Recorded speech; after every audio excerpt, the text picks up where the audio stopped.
So, 2025 album of the year. You guys ready? Oh wait, Nice. are we Do supposed it. to follow along? Was I supposed to listen to the album? You can pull up the stream if you want to look at the thing, the slide if you want, but you don't. It's optional. Is it just on your YouTube channel? Yeah, I sent it in the Discord. Okay, guys. Okay. So, yeah, we're just gonna go through this bottom to top. I'll have if you pick the album, go ahead and take point and kind of introduce the album, say whatever you want to say about the artist or the album, and then we'll start discussion from there. We'll try to keep it moving along, but also don't be afraid to say whatever you want to say. So let's jump into it. Hey, just a sec. I'm looking at your YouTube right now. I'm not seeing that it's live. Did you start it yet or no? I did start it. It probably just takes a second to Okay. pop up. Go to the live tab. Yeah. Yeah, I'm not seeing it either. Just wanted to make sure before we. Wait, I started think it. I need to actually hit like a go live button on YouTube. Potentially. No, it should be going. I'll refresh. Maybe I'm. Seeing it, I'm refreshing. I still don't either. Woo! We're off to a great start, guys. Says it's excellent. Someday we'll defeat technology. No? Yes. AI will beat us. My money's on technology. I love the tab just being in the background. Okay, so now it should be working. Ed is our audience. Let me refresh again.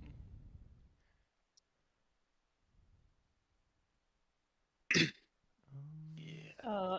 Mm, Negative. Can you just drop a Negative link voice of the live to us? I don't actually know how to. You think you'd be able to just like go on the profile and go under the live There tab we and go. see it? Okay, try this. Yeah.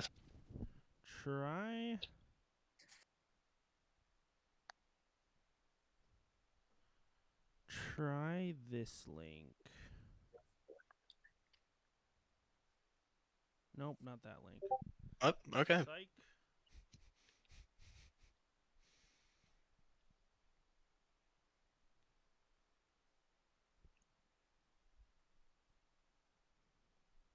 Okay, try that one. Where is it? It says private video. What? Oh, wait. Hold on. Go home. Nope. Okay. This video is private. How do I make it not Videos. private? Show your private. Privates on video. Oh my gosh. Let's just do this on Teams. Oh, brother. Yeah, come on. What are we doing? If we were on Teams, I would be turning my camera off because God Ah. forbid I turn my camera on for work. Visibility. Fuck me. I just saw an Public. anime spoiler. Damn. There we go. Now we're talking. Okay, so now it should work. Yay! Hey. Oh wait. Yeah. Okay. All right. Now we're Yay, I see, I live. see, I see. Oh, Now we're live yay. for real. Okay. Let's We are go. live. So. Now we're live. Oh, somebody's We echoing. should mute. Yes, you're That gonna, would- you're gonna want to mute it. Yeah. Yeah, I'm realizing that now. Okay. Cool. So yeah, let's without further ado, let's just jump into it. With number 33. This movie sucks. By Dury. Damn. Right off the rip. Dang. Well, this is a Minnesota pop punk band. They kind of popped off back in COVID, 2021. I can't remember their top hit, but damn, if you hate corporate life, this is the fucking band and album for you. It's just teen angst in mid 20s to mid 30s, rapping. I love this album. It's just so good. Whenever I have a bad day at work, this is what goes on the drive home. Yeah, absolutely. Very, kind of thematically focused on the mundaneness of life and how to navigate that and have fun in spite of it. Oh shit. So I will go ahead and start by saying I think this guy is a talented producer. I think the mixing and stuff on this album sounds pretty good. I did not love the artistic choices made on some of the songs, especially gosh, what's that one? It's about like porcupines and water buffaloes or whatever. I just feel like yeah. there's some moments on this album that feel a little like wantonly juvenile, and maybe intentionally so, but I think that some of the choices in this album, at least to me, kind of came off a little bit grating, annoying. Just like he could have turned it down a couple of notches and gotten the same point across. So that was why I didn't score this album particularly well.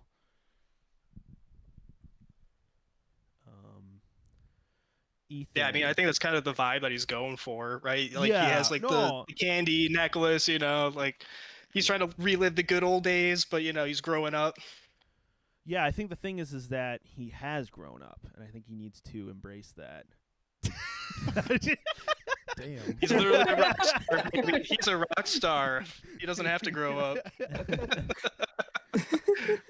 One of my comments was literally, I said Disney XD of rock. It felt like That's a little bit. it's like if Camp Rock got a little more edgy. Camp Rock grew up, but they're still going to the camp. I'm not saying Camp Rock's bad, but Yeah. I don't know. Any other thoughts, rebuttals, Joe? I mean, I guess you kind of already. It's kind of like a matter of like if you mess with the whole like tapping into youth again and kind of going back to that vibe, or if you don't. Yeah, I mean, I'm probably the oldest guy here, so, like, you know, I need that. Yeah. So maybe we'll get it in another Yeah, couple in a years. few years. In a few years, we'll understand. All right. Yeah, he's right. I had this one rated above 50. So and you said for you above a 50 is like pretty good, right? Yeah. Well, yeah. So that one didn't do super great in the rankings. You just haven't worked a corporate job. You wouldn't understand. Yeah, I'm too blue collar for this album. It just doesn't really resonate with me. All right. We'll move on. We got number 32, Yikes Almighty by Walter Mitty and his Makeshift Orchestra. I disagree with this rating. But It's a good album. Yeah, They so put the album on a cassette in a cave, and then they said if you find it, we release it. And they recorded it with children's toys. It was kind of badass. yeah, I was reading up on that. So someone actually found, like, someone went looking for it. What? Yeah, give us the lore drop on this. I haven't heard about this. Yeah, what was that? What's that mean? Somebody went looking for what? No, like yeah, this might change The it. album. It was on a cassette, and they buried it in a cave out in like the mountains in California. Someone found it. Honestly, I thought it was good, and I even bumped it up like quite a few points, even just because of the lore. Like, I think it's one of those albums that you have to listen to it a couple times for it to grow on you. And given the quantity of music that we had to listen to, might not have happened for some folks. I'm sure that happened for me with a number of albums. Darren and I chatted about that last night. yeah, no, that's what happened to me. I mean, first of all, I feel like I'm not very experienced with Walter Mitty, but the music I had listened to previously from him, I was not expecting this sound, so I was kind of caught off guard a bit with it. But Yeah, that's valid. I think it sounded similar to their stuff. but sure. But again, like you said, it took me about 2 or 3 listens before I actually started kind of like having fun with it. And I don't think it's, you know, that deep, but at its essence, it is a fun album, in my opinion. I feel like you had to have some experience kind of listening to like those early 2000s, like hipster indie albums and projects to like kind of enjoy that sound. And if you hadn't really had any experience or time listening to that genre, I could completely see why you would not like it at all. well, it's kind of harkening back to some of those like stomp clap, like indie kind of almost like the counterculture rebellion against the EDM of the early 2010s. I mean, I think that's kind of why I like it, because like I listened to a lot of their discography as it came out, and sure, it's not nearly as melancholy as Puddles of Alligators, but having new releases from a band that like wasn't planning on dropping some new stuff and they did, that was something I was very elated about. Oh yeah, that's always super exciting, and that happened to me for an artist, one of my picks that we'll get to in a bit. But the lore behind this album is kind of interesting because they hadn't released an album under this band name for like what 10 years, 11 years. Yeah, they've been Walter, etc. Yeah, and they're from where are they from? California, you said? No. Somewhere in California, I think. Yeah, and then they buried a physical cassette of the album, and they said if someone could find this, we will release it. And apparently someone did. Now, if I knew that they had buried this cassette in the desert, I would have left it there personally. If I found it, I would have chucked that shit into a river. It would become popular 20 years later. Would you have chucked it into a puddle of alligators? Perhaps perhaps that would have been one of my top choices. No, aesthetically this is At really least not. it's found in, like, greenworm. Aesthetically, this is really not my jam. I don't listen to a ton of this type of stuff. That being said, like I have found some stuff that I can really appreciate in this vibe. I did not like this album more on a level of I did not find the lyricism very compelling. In fact, I found the lyricism to be kind of whiny and a little clashing with the overall aesthetic of the kids instruments, and just kind of this very like light indie sound paired with very kind of angsty self-pitying lyrics. Yeah, the term for that's juxtaposition. Yeah, well, the juxtaposition has to be interesting, right? And I didn't really find it very interesting. So I wonder if this theme of vocals not necessarily matching the rest of the arrangements is going to be recurring, because I know of an album that I'll be bringing that up with. Yeah, well, I mean, and I had no prior knowledge of this band, so I was kind of going into this blind. I did listen to it. I listened to it twice, and I didn't like it either time. So yeah. Yeah, but this isn't really my vibe either. And I did listen to it, 6 or 7 times. 6 or 7 times. All right, relax. And granted, I didn't know about the lore, the story behind it. But I don't know that would necessarily affect my rating either.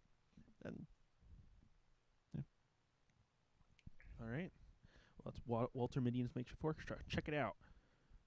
Next up, number 31, Who's the Clown by Audrey Hobart. Mason, do you wanna give us a spiel? Sure. That one is mine. I didn't know a ton about this artist. I just kind of came across maybe the album or a single a long time ago, earlier in the year. I just kind of vibed with it. I'm not gonna claim that it's like the pinnacle of music. One of the most interesting things about it is that later, quite recently, it was discovered that Malcolm Todd actually wrote some of the lyrics, I believe, on this album, because apparently Malcolm Todd is a Hobart, so it's interesting. But I just thought the lyrics are just kind of fun, if shallow, and the songs are catchy, so I like putting it on. Sure. I mean, that's why I picked one of mine, so I kind of get that. I will say, throwing this album on, and the first thing I hear is "I like to touch people." Yeah, That's a one wild caught me off experience. guard. I really like that. That's a bit of a rough That's opener. Inspiring. Rough opener, but I think if it's a there's a way to perfect grab opener. If there's a way to grab attention, that is Well, the way to do it. it's very It really topical. sets the vibe for the rest of it, honestly. It's very topical for 2025, right? With all the Epstein stuff coming out. Brother. Yeah, that was on point. She knew what she was doing. She could have released it any other year, yeah. So, a little bit more context for Audrey Hobart. She's a member of the Hobart family. Malcolm Todd, her brother, also makes music, and he's also on this list later. So that'll be fun to talk about. She is also a writer for Gracie Abrams, and their whole kind of clan of nepo babies. So she's, and obviously Gracie Abrams broke through pretty big. What was it, last year or the year before? So she's kind of on the up and up right now. This is her debut, right? I think so. Just about, yeah. Yeah, but I don't know. I just don't love. Okay, and this is not even on Hobart. This is on Taylor Swift and the millions of Swifties, the billions of Swifties across the great land. But I do not love that we are now getting pop music that is downstream of Taylor Swift. And Taylor Swift derivatives. Yeah, Taylor Swift is bad enough on her own. I feel like we don't need more of her. Yeah, I definitely gave you a little girly pop. Really? I don't. I mean, I agree that we don't need more Taylor Swift, but I didn't really think that this resonated too much with that. Yeah, honestly, I feel like some of the tones that we got from the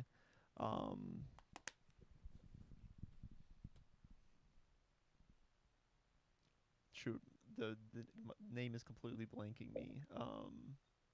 Her album was on there last year. She canceled her tour because Lola Young. Lola Young had more Taylor Swift derivative lyrics on her album from this year, I feel like, than this album did. I feel like this one had enough character, I guess, on its own that it was less, about the men that had slighted her. Yeah, but Taylor Swift doesn't even really do that anymore as much. Like, her whole thing is like, oh, we're so high school, you're a football player, like. But I think it's less in the like content of lyrics, like what she's talking about, and more like the presentation of them, where it's trying to appeal to an audience for sure, and it seems like it is kind of adult music for kids, or maybe adult music for kids is what I would say, where it's like it's presented in such like a sugary poppy kind of, I guess I would describe it as vapid way, where it's like I don't really feel like I can relate to anything that's being said here, but at the same time it's also like kind of vulgar and adult, and I feel like it's a little misdirected maybe. And a little flow of consciousness at times as well, where it's like, did you like take the time to like make these lyrics actually fit into the song, or did you just write a bunch of stuff down and then like sing it? It's like ultra specific yet ambiguous at the same time. Yeah, it's like nobody can relate to this, but also there's no way this actually happened to you. Is kind of the vibe, like on Sex and the City. It's like, what are you? I don't even really get. I definitely got the vibe that her target audience was like preteens, and then I checked her age, and I was like, oh, she's older than me. Like I don't know, I was a little confused. But to Mason's defense, like I feel like, I mean, sure, it wasn't my cup of tea, but like, if you're able to maybe pull yourself away from lyricism, even the presentation, like it had fun moments, like it was able to like carry itself a bit. I didn't. It definitely had some, listening to the album. Yeah, it definitely had some catchy moments. I thought Sumi was definitely the highlight. Certainly. That's a song that I could totally see, like enjoying, just kind of being on. I agree. The rest of the album, I don't want to revisit. Go ahead, Madeline. Oh, I was gonna say, I'm not gonna lie, this was one of my least favorite albums in the beginning, because I was like, oh, this is just another Nepo baby, and like, to me, the vibe and her lyrics, it almost felt like, I don't know how to say this other than she was trying to like cosplay middle class, if that's like a thing. Yeah, but her Instagram's wild. Check out her Instagram. Her fashion sense is certainly interesting. Yeah, and I just didn't really understand. Like, it felt very fake and gimmicky. But then when I figured out who her dad was, he's a producer of The Middle. And I grew up loving that show. And then I was like, oh yeah, if you guys have ever watched The Middle, like one of the characters, Sue Heck, like this would be if she made an album. So then I was like, oh, I guess I can get it if it's in that direction. Sure. Where it's like I very don't much think it was character. supposed to be that. It's not supposed Yeah. to be her. It's supposed to be like a goofy character. And I guess who's the clown, right? That kind of points us in the direction of like this is a play. This is a show. I just don't know if that translated super well in the music itself. Yeah, but running with the fakeness, I would kind of equate it to like a Marvel movie where it's generally palatable. It's gonna make lots of money. Is it a super deep or interesting movie? Maybe not. But Jude, I wonder if your point was earlier that the lyrics and sentiment maybe is easily digestible. That people can like, oh, I can, vaguely relate to that and just kind of along to the song. I feel like is if it she was fancy, is it super in depth? No. If she was going in that direction of like kind of like vague, I feel like it almost has too much personality to do that well. Like, and this is in kind of in defense of the album. Like it very much is a Audrey Hobart album. Like yes, it has a lot of Taylor Swift kind of aesthetics and approach, but like between her voice and her appearance and kind of the big swing she takes, like I like to touch people, it's like too specific to her to be like generally relatable to me, but also like if you actually delve into the lyrics, it's kind of like, what is she saying? That was my takeaway. Yeah, I think Yeah, go ahead. it was hard for me because it felt like there was just a disconnect with like authenticity. Like you get artists like Olivia Rodrigo and like you can tell that like what she's writing about, she's going through at that age that she's making that music, and it just felt like that wasn't there here. Sure. Alrighty, well, let's move on. Number 30, Ambush by, is it, okay, I actually don't know how to pronounce that word. I usually like to look up how to pronounce artist names. Is it Fusilier? I don't know. I think so. I don't even know. I'll be honest. It's like a British, like World War II thing, I think. Maybe, I don't know. Honestly, didn't really look into it too much, to be honest with you. No, that's chilling. But yeah, no, this is your album, so go ahead. And I'll note that there's a pretty big jump up from this album to the last in score. So like from now on, there was definitely a generally majority positive response on all these albums. So just prefacing that. But go ahead, Noah. I mean, honestly, I just like this simply because it was a good take on rock in general. Like, I think rock really just needs to change because, people just listen to rock from like, the 90s at the earliest at this point for the most part. So like rock really just needs to change in order to become really relevant again. And I think this was just a good take on just alternative rock that, really might, shake things up a little bit. Yeah, I initially did not like this album, and after a couple listens through, and I think I've talked to other people about this, but I did find the second portion of the album to be a lot more enjoyable than the first part. Like NSA on, I actually enjoyed quite a bit. I really like his voice a lot. I think he has a lot of potential to like maybe refine his sound, and it seemed like he was exploring a lot of different kind of themes or vibes throughout the project. And yeah, I mean something like who were you talking about, Messi? But we've seen a lot of artists already where it's like you see the potential. Like I'm excited to see more music from him, even though this was not a project for me. Oh, Dury, you mean? Yeah. Yeah, well, okay, so my experience listening to this album was like I kind of just didn't really like a lot of the choices that he made in the first half of the album. He does this like weird little falsetto ballad on one of the songs. Just and some of the things he does with his vocals are they're very clear, like direct artistic choices. I don't think they like just work super well in the whole product. However, the second half of this album is actually really strong, and there's a lot of like things that he's doing where he's kind of, I think he's pulling inspiration a lot from artists like Tyler the Creator, and especially Donald Glover, Childish Gambino, where taking some of those like rock elements and putting a new spin on them, and kind of being a rock artist, but then also being very much like a solo artist. And I think the Fusilia project for him is because he stepped away from his rock band that he was a part of to do the solo work. So so it's kind of decontextualizing some of those rock elements and putting maybe a little bit more of like a personal spin on them.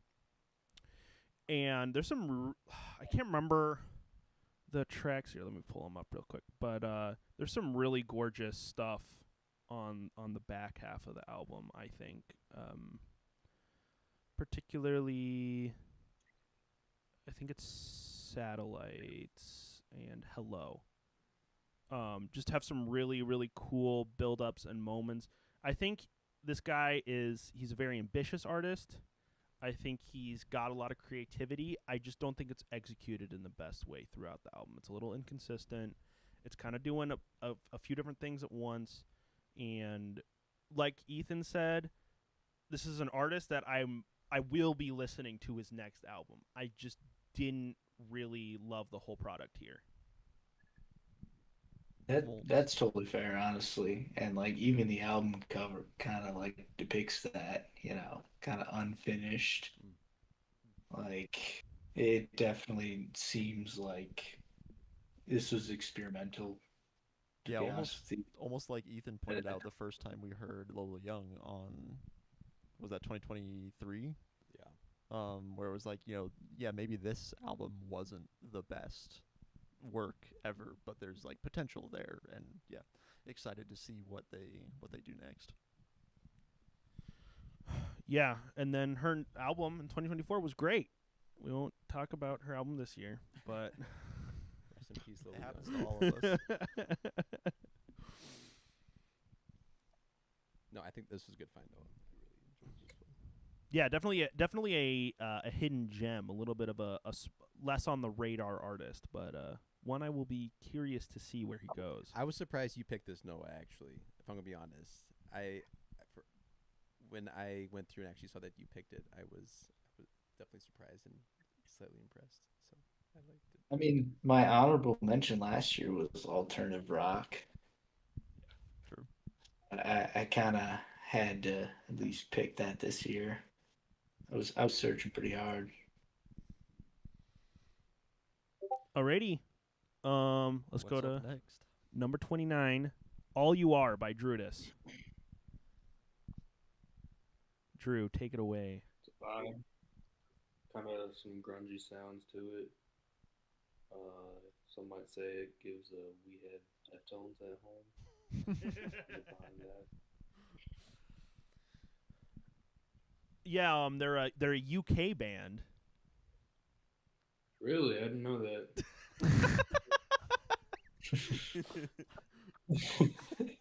How do you feel about that? How do you feel? Can I change my pick?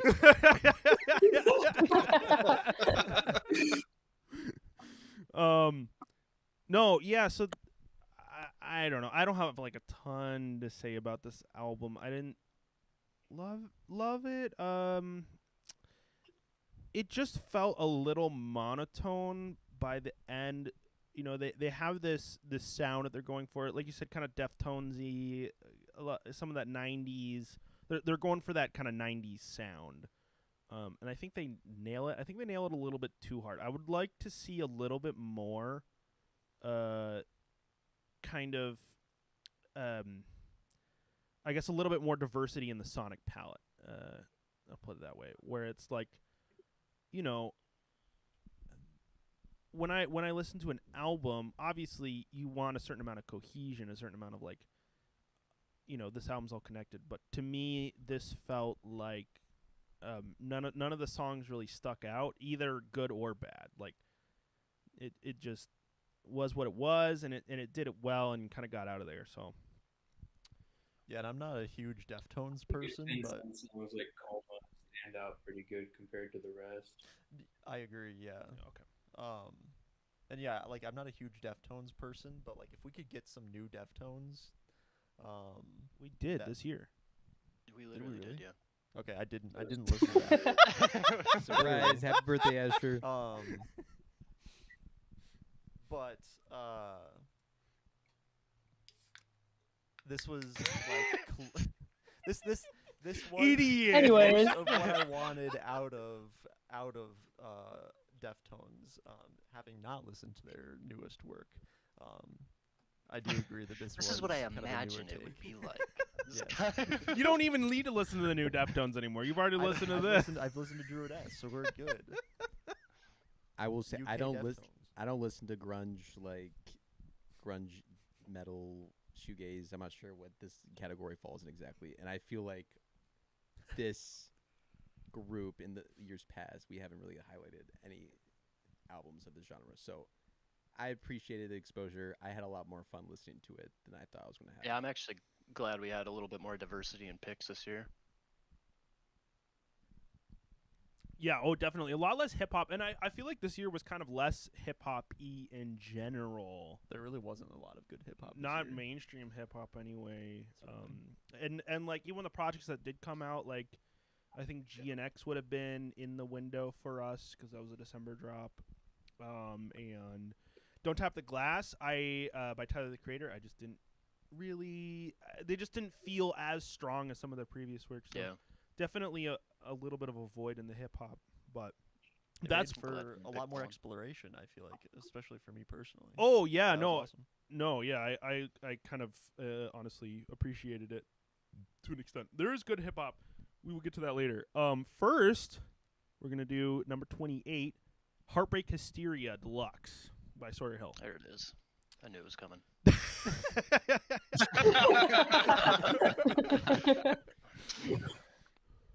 Yeah, I mean, I've been paying attention to this guy, I think, since 2023.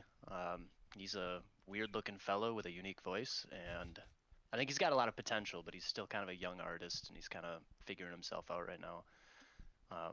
So he's kind of leaning on a lot of hooks and, like, just really catchy stuff, but overall, I mean, that's kind of why I picked him, is I just think he's a good upcoming guy. And I needed something a little bit different than hip-hop. So yeah. I love his voice. So this was probably the most difficult album for me to get through, which seems weird. Really? Okay. Yeah. Well, it's not doing anything particularly like out there, and I think that's kind of why I disliked it so much. He's got this very like soulful, textured voice, right? Like I could feel him. Yeah. I could see him going in like a Rag and Bone Man kind of like soul direction, or he could even go in like an art rock kind of direction, like a Cameron Winter or something. I hope not. Instead, all right, slow down there, Buckaroo. Save the hate for later. All right, you'll have your turn to hate on Cameron Winter. Okay. No.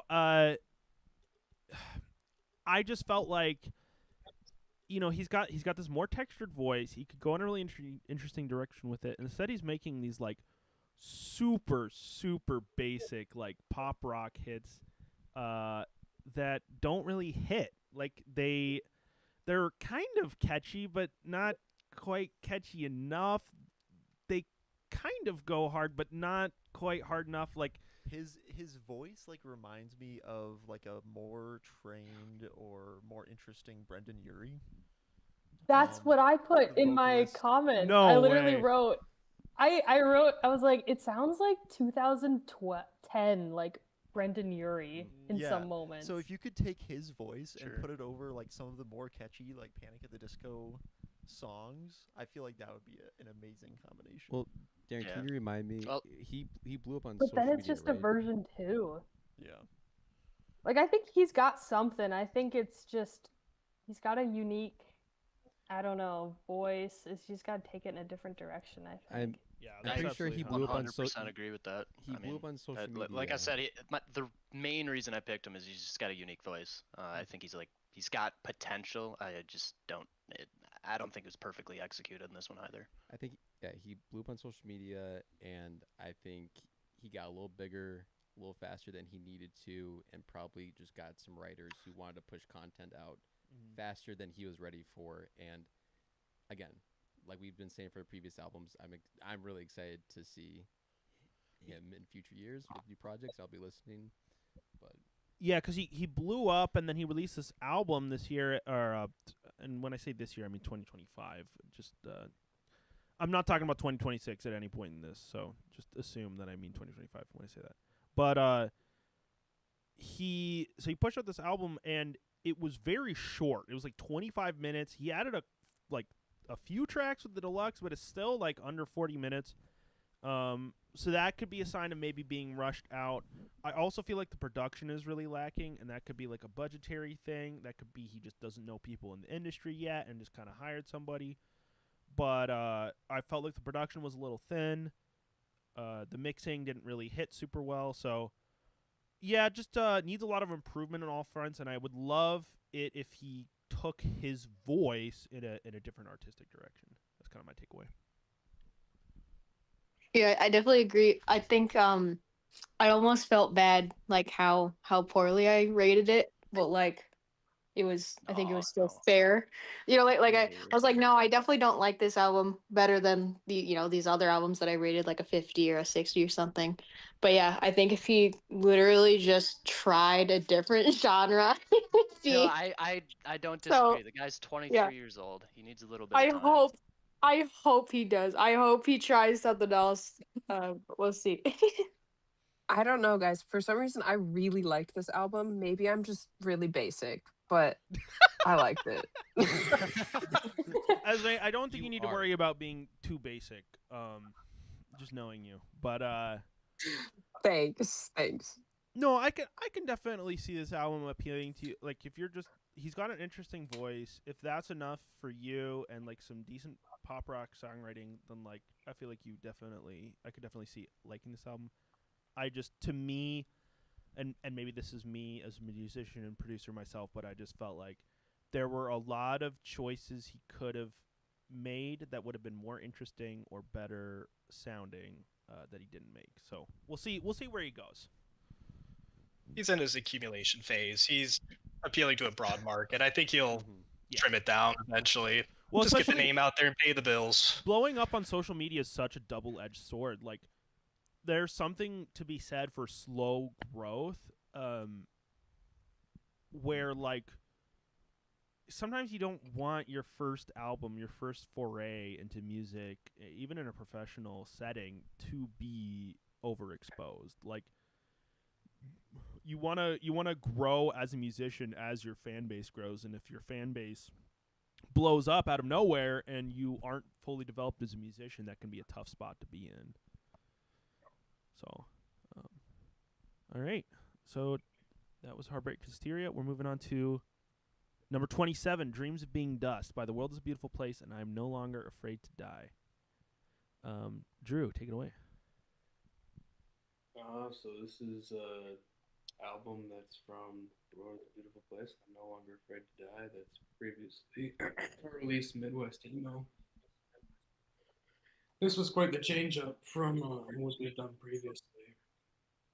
I enjoyed it a lot. I think they delved into a new genre and they hit the nail on the head with a lot of prog rock, prog metal sort of stereotypes that were very well mixed and mastered.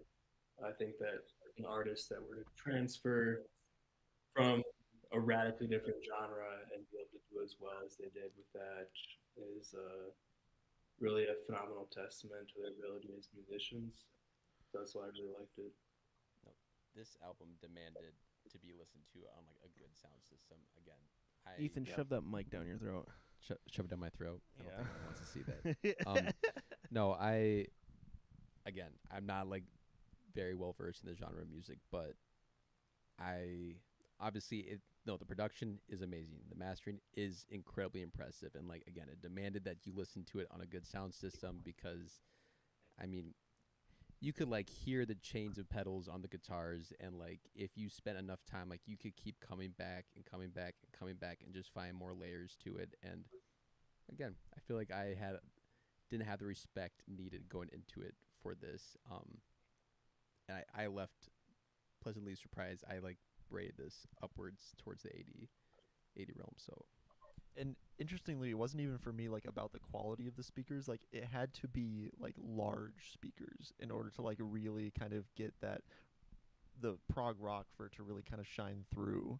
And as soon as I listened to it, on some bigger tower speakers, like the rating for this album went up by a ton. I think like 20 points. Yeah, I know there was the exact same thing for me, and it may even continue to go up in the future on future listens because I will be returning to this album.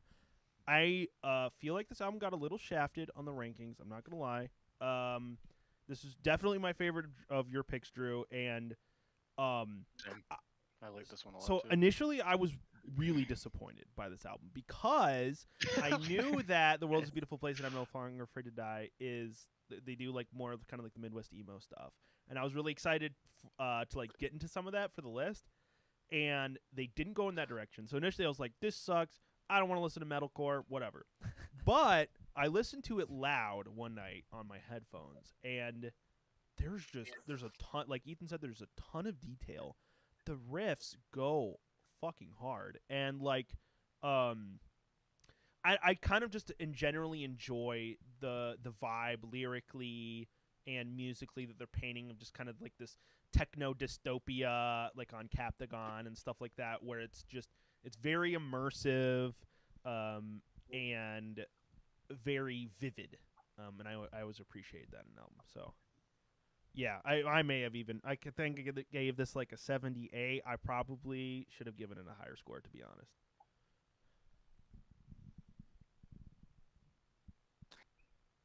I guess I just don't like this genre. It was very hard for me to listen to, but I can understand somebody liking it, I suppose.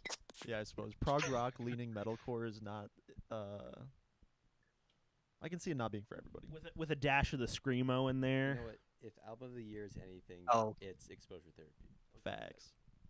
Next year, I'll have to Adrian. give it another listen. Next year, Adrian, your top listened to 3 is gonna be all metalcore. Okay, just try. Just wait. We're gonna see some Infinite Annihilator on the list next year. Let's go. Yeah, I listened to this on my like living room system, but quiet because I live in an apartment. So I might have to come back and blare this in the car instead. Who knows? Maybe Astro even good pair of includes some headphones. Deftones. That's what I'd recommend. I don't have a nice sound system in my house yet, but headphones make a huge difference compared to even just listening in the car. Yeah. Well, and that's the other thing I think too. that change up from the last 10 years from when their 2015 album came out to really put them on the map. They had like a meme on their Facebook page. It was basically, the synopsis was it was a perfect epitaph for how the world changed from 2015 to 2025, and I felt that that was very accurately reflected in their production. No, I like that actually, and yeah, I totally agree. I mean, they're definitely kind of leaning into kind of the fears of technology that a lot of people are increasingly having, what with AI and stuff, and it's so much darker and starker of an album than their previous work, and I think that's to its strength. I think that's what kind of sets it apart and makes it really interesting. Needless to say, if they're playing live in Milwaukee or something, I will 100% go with anyone who wants to see them. That'd be fun. Be sick. We haven't done a rock or metal concert together. Alrighty, so that's Dreams Being Dust. We're on to number 26. Hurry Up Tomorrow. By No, the what a tragedy! This has got to be like the most unexpectedly low placing album on the list. Macy, go ahead and introduce it. Then we'll jump into discussion because I think we're gonna have a lot. Kind of a small artist, probably not a lot of people No, I just like the album. Like, it was a little depressing for sure, but I'm kind of a sucker for emotional albums. Sao Paulo, the track is really fun. Holy shit, that So track was hard. I mean that's the one that I would point to that I would just put on by itself. But putting on the album just for kind of a rainy day or just kind of having a bad day at work and you want to make it worse, it's it's just kind of a nice album for that. And This was my I like lowest rated album. Yeah, okay, so go into that, Darren. Dang. You and Give us Drew a both have some 2 out of explaining to 100. do because you guys were kind of alone in your hatred of this album. Yeah, I'm curious. I hate The Weeknd. I don't know what it is. I've just Oh. always hated The Weeknd. This guy just loves. He's a the weekday vibe. guy. He's got to stay in the weekdays. He's got like You want to talk about all of Druidus sounding the same? All of the Weeknd sound the same yeah, to me, that's man. kind of Yeah. what it feels to me. There. Like he's got this one tone that he hits, and then he repeats that in every single song he makes, and it's just kind of it was cool in like 2015. See, the notes that I had written down for this album were, unlike Drake, The Weeknd proves that he can still make the music that made him so popular. Because I like that consistency, and like if I want to listen to a Weeknd album, well, now I don't have to go back and listen to the old Weekends. I Sure. can listen to the Sure, new. I guess there's I actually like this a lot. value in being consistent. I but like this album a lot better than his Just earlier ragging stuff. on the low-ranked albums for not having diversity in their sound, and now we're lauding this guy for having the same sound. Like, make it make sense here. Well, I think too, like this album was the ending of the trilogy of his last 2 albums, and I think that whole has just been drawn out for too long. And then this album on top of that was very long. That is true. So yeah, like you could point to Dawn FM and kind of be like, well, he kind of already did this on Dawn FM. He did the sound. He And- did this vibe. Like Dawn FM to me was so good. Like I love that album, and then the last 2 has just gotten worse from that. Just in my opinion. So that's But- what made this hard. At the same time, I mean, you have the crazy expansive Mike Dean production. You have some of like the coolest beat switch ups he's ever pulled out yet. He's got some great features. I mean, Lana Del Rey, Anita, just so much That's- talent. Get a 1 out of That's 100. how I Lana Del- knew this album's getting rated low when the Lana Del Rey song was my favorite song on the album. I knew that was a bad sign. I forgot we have a Lana Del Rey hater in That the was a house. bad I I- definitely gave him extra points Again, just because I- of that. Like, yeah, does The Weeknd have fun stuff? But again, I feel like there was just like no continuity through the album. I'm not sure like that's really his strong suit, but I feel like it was pretty discombobulated and. Oh, can you guys even? Yeah, hear I me? really enjoyed, like Mason said, like Sao Paulo. I think is a like timeless track that I'll keep listening to, for the next couple years. Baptized in Fear, super emotional, super. It feels like it draws you into the rest of the album, and then Take Me Back to L.A. and The Abyss with Lana Del Rey. I did also like that track. Yeah, I didn't really understand like the lore with this album, with the trilogy, and then was there a story, and then also does this relate to his TV show that he was making? Yeah, he made a And movie. I just didn't. There was a I hurry up. didn't care to like look into it to find out. So No, kind of I just don't gave care. The up. Weeknd. I mean, he's like a giant pop star. I'm not gonna watch his terrible movie that he made. But I really, and this was like one of my favorite albums to just kind of throw on. Like, there's the whole thing kind of sits in a somewhat consistent vibe, but it's got stand up moments like Sao Paulo. Like, I thought Drive was just an amazing track. That I don't know. It just sits in this nice kind of pop R&B pocket for me. It works pretty well, and I always appreciate the Mike Dean production, and I think his voice sounds pretty nice. So, it's not an album that I'd be like, holy shit, The Weeknd just changed music. But it is an album that I'd be like, and as far as pop music goes, because when you're talking about pop music, I mean like mainstream pop music that's actually on the charts, I feel like it's kind of slim pickings these days. This is an album that I'd be like, if I heard any of these songs on the radio, I'd be pretty happy. Yeah, I could tell which ones he was trying to get for the radio and which ones he wasn't. Yeah, probably Timeless, the one that was actually huge with Playboi Carti. I think that's probably the weakest track here, where it's like it's a Weeknd song and it sounds like he phoned in his verse. Like it sounds more like a Playboi Carti track than it does the Weeknd track, and it sounds a little phoned in my opinion. Some people would say that's a good thing. Keegan. No. Well, yeah, Keegan does like the Cardi verse. He doesn't like the Weeknd verse, but I don't think he'd like the Weeknd verse even if it was good. So that's fair. All right. Yeah, so that's the Weeknd Hurry Up Tomorrow. I was a little surprised to see it this low, but after hearing guys, your criticism, that actually does make sense. Like,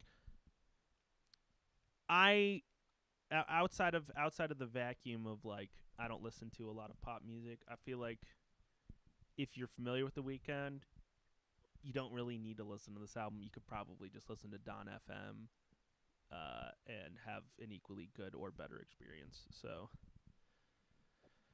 all right. Moving on to number 25. Viagra Boys by Viagra Boys. Yeah, so this is a Swedish band, I think. Yes. Yeah, they're not from the U.S., but I can't recall. I don't have a warm, fuzzy story on how I found these guys. I think they came across my Discover Weekly. I saw Viagra Boys and went, listened, and I think I was hooked. Kind of angsty, it's kind of sad, it's goofy, it's silly. I think it's just a great listen. I'll put this one on whenever. Yeah, I really like this one too. Yeah, interestingly enough, I was introduced to the Viagra Boys like maybe a month before you put it on the list as one of your picks, and I was introduced to it by a friend at work, like over a Teams chat. So I thought it was hilarious that you were the one that put it on. But yeah, I think Noah listened to them too prior, because I think I dropped it in like a group chat or something, and he kind of was all over it too. Yeah, I dig the goofy vibe, and it's good to just throw on. I think I listened to their previous album, and I actually really enjoyed it. Honestly, I enjoyed it a little bit more than this one, but I definitely still enjoyed this one. It really just was a matter of preference what it came down to. It wasn't any issue like they were like weren't changing up anything. Like I just genuinely like the one previous to this. But yeah, I still definitely enjoyed listening to this. Like it was a good listen. I feel like satirical experimental punk rock, like it's not everyone's cup of tea, like Butthole Surfers or stuff like that. Yeah, I almost thought of like They Might Be Giants or something. That's what I was gonna say. Because where it's like very like absurdist and kind of just like taking the piss out of like the dark, kind of the darker stuff in life, and I appreciate that angle. For me, I listened to Cave World earlier this year, their first album. It came out 2022. I think that album is significantly stronger, where it has a more like visible and cohesive concept. I thought some of the tracks were a little more ambitious in kind of their production. So listening to this afterwards, I was like, this is good. I mean, I gave it a good rating. I thought there were some funny, goofy moments on it. It just didn't. I just felt like they could have done a lot more, especially considering what Cave World was. This feels like a step down in ambition, which, is fine. They're doing their thing and they're doing it well. I just there wasn't anything about this album that really kind of brought it to the next level for me, the way that Cave World did. I will say this album did have probably one of the top 10 songs. Pyramid of Health was probably one of the more enjoyable songs I listened to out of this entire that's a good one. List. And River King. River King was surprisingly emotional and raw compared to the rest of the album, and I'm not familiar with them, so I'm not sure if that's like their go-to sound or if they kind of dive that deep usually. But no, River King, I think, because I don't remember anything like that being on Cave World. Now, it is funny. So this album ends with River King, which is like kind of like a standout track in terms of its vibe, and it's going a little more emotional and more personal. The deluxe album just dropped, the Japanese deluxe version, and it ends with a song called "Come Boy."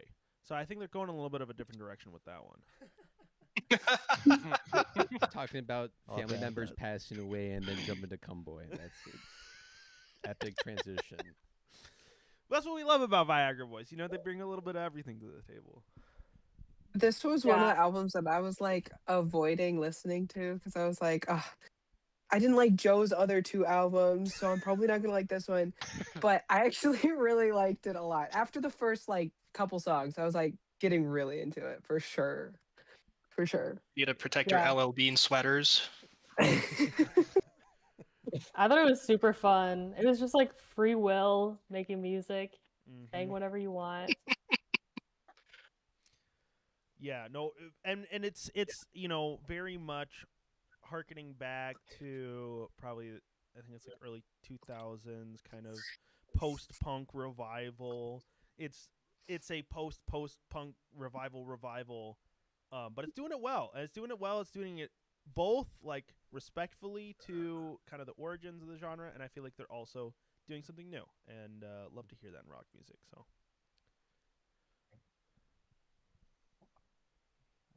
Alrighty. Moving on to number 24, Dangerous Summer by Yeat. With the 69. I'm going to leave this stream. Yeat with the 69. I'm going to leave this stream. I'm going to leave this stream now. Yeah, so we were talking about earlier how hip hop in general just, it was a weaker year for hip hop. You don't have a whole lot of artists really kind of pushing the envelope in that space right now. Other than Yeat, I feel like this is probably going to go down as one of the best trap albums of all time, you know, with some of the other legendary ones like from Pop Smoke. Well, particularly, yeah. Well, especially within the rage subgenre. Yes. Like he's doing Trippie Redd style rage better than Trippie Redd is currently. Yeah, well, I would say, and even more directly, it's probably a successor or inspired by like Whole Lotta Red by Playboi Carti. That too, and that kind of stuff. Gave Playboi Carti fans something productive to do. Well, because Playboi Carti didn't release any good albums this year. This was an incredible hip hop album. I don't really like Yeat's previous stuff, which I know that infuriates a few people here, but the production on this, like the art direction, actually felt like it was pushing the envelope in its own genre. Like I think this is a new sound. Like we had our Kanye's, we had, you know, our previous. Sorry, I keep holding my microphone down too low, but I mean, just the mix of like the trap drums and also having a lot of like live production in his stuff. It was like very ethereal. It was exciting. It was rage, but it was more, I'll say this lightly, more sophisticated than that. And I'm a little disappointed to see a 70. That's crazy. No, I think I agree with. He's pushing the envelope, and it's like still very much Yeat's sound, but it's different enough from 2093 because there were a lot of tracks on 2093. That was a long album. It was a great album in my opinion, but it was a long one that did kind of become a lot of same. Yeah, well, this one would push the envelope just enough more that made it much more interesting. This is an EP at like a third the length of 2093, and I feel like it's doing way more things than 2093 was. 2093 was excellent, really, really excellent, but this EP was like a peek into all of Yeat's potential futures, and he's embracing them all at the same time. We've got the soaring guitar solo on ADL is coming. We have the very kind of Drake-esque pop sensible trap banger Come and Go. We have the drum and bass breakdown on the track with FKA Twigs. There's just so many cool moments that are just like, that's awesome. Mm-hmm. And at the same time, it's Yeat, so you know it's good. Also, he brought on Harmony Korine, who's like this cult classic director from the 90s. I'm not sure if you've heard like Gumo or Kids. These are like very influential movies in like the indie movie scene that's kind of developed. how movies are directed. He brought him on as an art director for all of his promotions and like music videos, art, whatnot, and the album cover. That, which I think that showed through that he had a high caliber cast to come alongside him. It was a sweet album cover. Yeah. Okay, Darren, I gotta hear it. What? I don't like it. I was gonna say I don't like it either. Like I don't know what you want me to say. It's the elevator music. I was gonna say I don't like this album very much either, and Jude kept on being like, "Well, what about this one song?" And I'd be like, "Well, it's fine, but I'm just not a huge fan of any of the lyrics on any of the songs." Oh, so, you climb on me. So sorry. I didn't like it much my first listen either, but I listened to it a second time and it moved up a decent amount for me, like 20 points. It's catchy, but still not my go-to genre. To be fair, that kind of a little factor for it. I didn't listen to everything twice. I listened to like at least 50% of it twice, but I listened to all of them once, and then there was a couple albums that I listened to like 8 times. This was not one of them. For all the haters, listen to ADL is Coming like 5 times. Just listen to the guitar solo from ADL is Coming like 30 times in a row. In a room, I was locked up, tied in the down. beginning. In the beginning, I wasn't like a huge fan. It kind of felt well. Also, I don't listen to a lot of this genre in general, so to me, it felt like all the other songs. But then when I started listening to it, going to the gym and stuff, then I was like, "Oh, this is really good." Maybe it's like time and place. Yeah, it's certainly the type of music that like you would love to hear being played at a house party at some kind of event where the hype is needed. It's certainly not an album that I would look for the vinyl for and just like chill and like relax and try to listen to. Certainly, I will say the first time I listened to it was at the gym, and I was like, "Oh, this goes so hard! I love this." And then I listened to it again outside of the gym, and I was like, "I don't like this." So it definitely brings the energy. It definitely brings the energy. Yeah, for sure. But yeah, I mean, and you should check this out. You should also check out 2093 by Yeat, which was on our list last year. Super awesome stuff. Really excited to see what Yeat's going to do in the future. If he's going to continue pushing the boundaries of the genre, if he's actually going to do what Playboi Carti cannot, which is consistently release music. So we'll see. Number 23, Rituals by Watch House. Esme, that's yours. Okay. Yes, I know. So I really like this genre of music. This is kind of a genre of music that I've been getting more into specifically this last year. Stuff like Rituals, Comatose Boys, which was another Golden Grass by Comatose Boys, which was an album that I was potentially thinking about putting on. Stuff like that just really I really get into because I love the folky acoustic arrangements, and then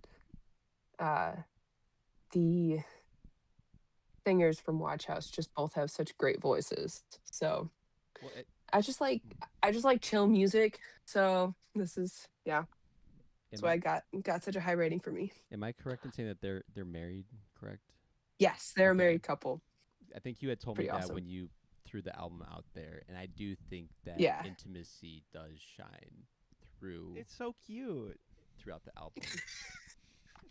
Yeah, definitely. No, this is not an album that I would necessarily like return to all that much because it's very low key. It's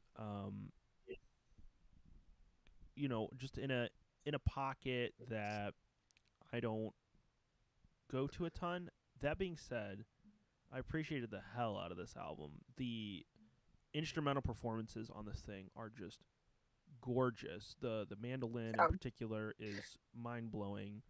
Just so smooth, so perfectly played. And they have great voices. I love to hear the kind of the male female vocal duet stuff. Just a really really incredibly pleasant album and something that you could put on in the background for kind of doing chores or like watering your garden or something is kind of what I'm imagining. I also feel like this this would be the perfect yeah, soundtrack for. This soft indie sound is like really hard for production and mixing wise to really get to shine, and like the guitars were like bright, snappy, but the vocals were still like grungy and like pulled back, and I don't know. Yes. I feel like it's hard to get that equalize of a sound that they were able to put out. Yeah. Well, I definitely, if anybody does like, sorry, I'll just throw this out real quick. Yeah. If anybody does like this album, I even like their self-titled album, Watch House, even better. There's this one just instrumental song that is just so gorgeous. So definitely, yeah, just their stuff in general That's is why really this good. album didn't score as high for me, was because I've listened to their other stuff and I thought this album kind of fell short of a lot of their other work, so it didn't rank higher on my end. Such Jubilee is definitely a standout project that I Yes. forgot that I Yeah. I've listened to them before, and I thought this was brand new, and I was like digging through it recently. I'm like, oh wait, like I know these guys, and Yeah. Well, and they have like Wildfire got huge. Like I think just yeah. So they're up there with like the Punch Brothers and stuff, just very well established in the bluegrass scene. yeah. Yeah, no, really beautiful. And kind of this would kind of be an album that I would normally give like a 70 or like a 75. It's fine. I like it. It's good. Whatever. But and I haven't listened to their other stuff. Maybe I should go check it out now if it really is better, because I did like this a lot. But what kind of elevated it for me into the like what I consider like the great album range of like 80 plus was the production, where I feel like you listen to a lot of bluegrassy stuff. It's all produced the same way. This is something they've been doing for a very long time. They've got a method. They do it. It works well. There were just some subtle aesthetic touches with like some of the reverb on their vocals and the way that the sound kind of wrapped around you, where it's like, this is not just another kind of folksy bluegrass album. This is like immersive. It is a very immersive album. And yeah, like I said, I appreciate the hell out of that. It's very, very well done. Let's go. Sorry. It made me want to sit down and play Stardew Valley. Exactly. That's great synopsis. Let's leave it Or there. Stellaris. Nothing like some folk music in Stellaris, bro. Watch It's really out for boring. Stellaris. I was gonna say, this is an album I would love to have on vinyl. I feel like it would be really beautiful Yeah. on vinyl. Sitting around listening to some Watch House. That sounds like a good time. Yes. All right. Number 22, Son of Spurgy. Spurgy? Oh. By Dana Caesar. All right, yeah, this is my album. I got introduced to it from Jude. He sent me one of the songs. I don't even think he cared about it that much. He just thought I would like it, and The song was called I Have a Baby with Me, I think. I was gonna say, was it that Yeah. one song that's called "Have a Baby"? Whoa. You said to your wife. Did you guys hated have a that one. baby? So repetitive. That would happen. Yeah, maybe it might have been. But this album has definitely been my most listened to easily, for the entire year, even though I was introduced to it fairly late. And yeah, I don't know. I was listening to it on a walk recently, and I felt like I was able to focus on the lyrics a little bit more. So I just feel like it's very re-listenable for me. But yeah, love the genre too. To me, it was like surprisingly catchy. I guess it's not really that crazy considering Daniel Caesar has made some pretty big hits before, but just as low key as it was, how often that these songs, and maybe it's just how much you played it around the house, but a lot of these songs would kind of just like come on in my head, and I'm just like, man, there's some really nice melodies on this thing. There's some very, very pretty melodies. It's got some cool features with Bon Iver and Sampha, and I don't know. I just every time I listen to this thing, I liked it a little bit more. There's not a lot of albums I can say that about. So definitely a lot more spiritual. Yeah. I feel like there's a couple of people I had conversations with who led this off with, "Oh, I didn't realize we had a Christian artist on our album of the year." I'm like, "This is Daniel Caesar." Okay, but this was sorry. Go ahead, finish. No, I was leading off of that. You can jump off. Oh, I was gonna say went for so many artists that this year I was like, wait, these people are like Christian or no, they're not. They just talk about God in their lyrics a lot, and like, yeah. So I thought that was cool for sure. Definitely a lot of conversions happening. You know, Suicide Boys said they're going to save 100,000 souls, so the spirit is moving, I think. And yeah, but they didn't make it on this list. No, they did not. So It's actually the only reason Asher didn't pick them. I was like, they're Christian now? Never mind. You don't listen to them anymore. No, I have a feeling that one of their albums might make it on next year's list. Perhaps. I thought this album was okay. I've never been a huge Daniel Caesar fan. I feel like it's good, like, background music, I guess. But I don't know, it just felt like all of his other works, but I'm also not like a huge fan, so I don't know. I think I started off being a very big Daniel Caesar fan, and I mean, I get that it's like soft and gentle. I feel like he does lose a lot of momentum in all of his projects, and it sometimes can be a little hard to kind of keep up with it. You're just not invested in the story, man. I'm very superficial, if anyone didn't. That was actually something that was interesting for me. I don't know any of his other music. I was actually super shocked when I looked at his discography and he had songs with like over 1 billion streams, and I listened to them and I didn't recognize them. So it's kind of the similar thing for The Weeknd. I mean, I like Daniel Caesar way more than The Weeknd, but I also am not really familiar with The Weeknd's music, so maybe some of that is like, I don't know his other music, so it's just like, this is it for me. Yeah, you haven't heard it before. It's he was new. part of like the R&B revival in like 2016, 2017, 2018. So he was like a huge voice. I mean, yeah, like you said. And one of those artists like Sampha, where just like just an absolute cheat code on any kind of hip hop song, where it's just like throw them on there for a serene chorus, and then it just works really, really well.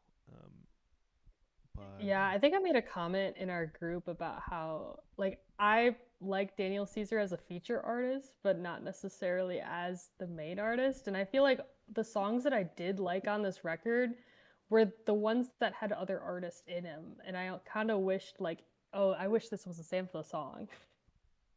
Yeah, I agree. I think I agree with that. To be fair, but that is true. But yeah, there's something about the way that he writes songs and the way that he presents his vocals and stuff that just wasn't very interesting to me. So I think I would say ditto to that. That like the Bon Iver verse was really good, I thought, and the Sampha feature was a standout. Bon Iver. Put some respect on the name. You're a Daniel Wisconsinite. Caesar is You got to represent. You got to Guys, represent. I know someone who knows Bon Iver personally. That's really not that. So like, basically, I'm famous or something. Mic drop. Actually, Esme's Bon Iver the whole time. Actually, yeah. I would say Esme's better than Bon Iver, personally. If I had to take one. If I had to kill one and leave the other alive, I think I would kill Bon Iver. You wouldn't kill your sister? That's crazy. That's actually a point against you. All right. Okay. All right, moving on. Number 21, Snipe Hunter by Tyler Childers. Hey, that's my album. Tyler Childers. So, Tyler Childers is a big artist in the country music scene. However, I had never listened to his music before at all. And I remember me and Ethan were talking earlier this year, and he was telling me that Zach Top had released the best country album this year. Okay. And I just really wanted to prove him wrong. So I was like, well, what about the Tyler Childers album? I hadn't even listened to it yet.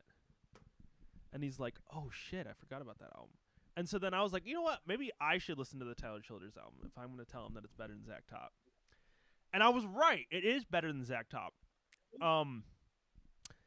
So it's Rick Rubin produced, which is kind of interesting. I don't think Rick Rubin's done like a ton of country music in the past. He's done a lot of rock. He's done a lot of pop. He's done a lot of hip hop. Not as much country as far as I know. And I feel like it kind of shows. This is like a country album that's not doing. It's doing a lot of the standard country rock things, especially on songs like Nose on the Grindstone and Tirtha Yatra, where it's like, this is a standard, tried and true country songwriting method. But there was something a little bit more like textured about it. Some of the instrumentation, I love the use of organ throughout, like the organ solos and stuff. That really caught my attention. And I don't listen to a lot of country. I listen to this album a lot, especially on the job site when I was working construction, like in the fall. You throw it's just the perfect album to throw on when you're like running a smooth drum compactor, but lyrically also, I thought this album was really fun. Songs like Bitin' List, where it's like, this is just it's a standard, tried and true song format of like, talk about someone you hate. And it's like a pretty standard country, like 12-bar composition or whatever. But it's hilarious. Like, just the concept of it is ludicrous, and he sells it so well with his voice, his vocal. Sorry, I'm kind of rambling. Okay, what do you guys think about this album? When Jude came to me and said, "I'm putting a country album as my top 3," I was like, "No, you're not. Where did my brother go?" Because Jude is not like country music. So I'm just gonna say that I was shook. Run a smooth drum compactor enough, but I personally wasn't like super blown away by it. It kind of sounds. I think there was a couple like redeeming songs in there that I liked a lot actually, but the majority of it felt like it was trying to appeal to like radio country, which is, I don't know about you guys, but like 90% of radio country always just bothered me, so I didn't listen to it much.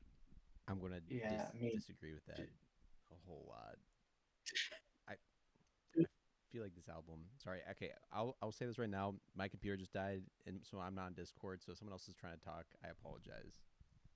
But I'm really mad about this album because I forgot it came out this year. I was going to pick it in the summer and moved on, and then Jude brought it up and he took it, so that was an L on my part.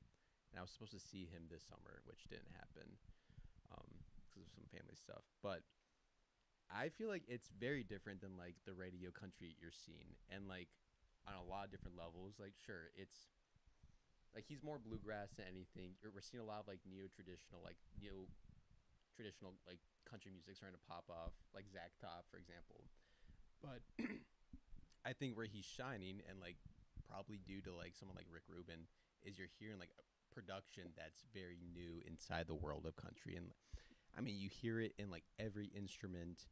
I mean, for example, like the organs, there's like pedals, multiple chains of pedals on the organs, and you don't see that in country. You don't see people experimenting with sound, and there is just so much depth to each of the tracks and all the instruments, and he is an incredible lyricist. I mean, you have stuff like Bitin' List, which is it's a little like satirical. I think it's probably one of the funnier songs of the entire album of the year list. But yeah, I think he dives a little bit into his own personal like story. At the same time, he's kind of like, I'm not sure if he's not making fun of the country world, but like he kind of helps explore some concepts of like what people might think country music is. I think there's like a layer to it. Well, and he's like almost. It has to be somewhat intentional, kind of like flying in the face of like what someone would expect out of a country album or what someone would think country fans would like. Like with Tirtha Yatra, which is about like him reading the Bhagavad Gita and like wanting to visit India and like learn more about Hinduism because it's fascinating to him. That's a really, really cool and low key like relatable. Like it's cool to just approach things with a genuine curiosity, and like it's fun to talk about that when you're making music.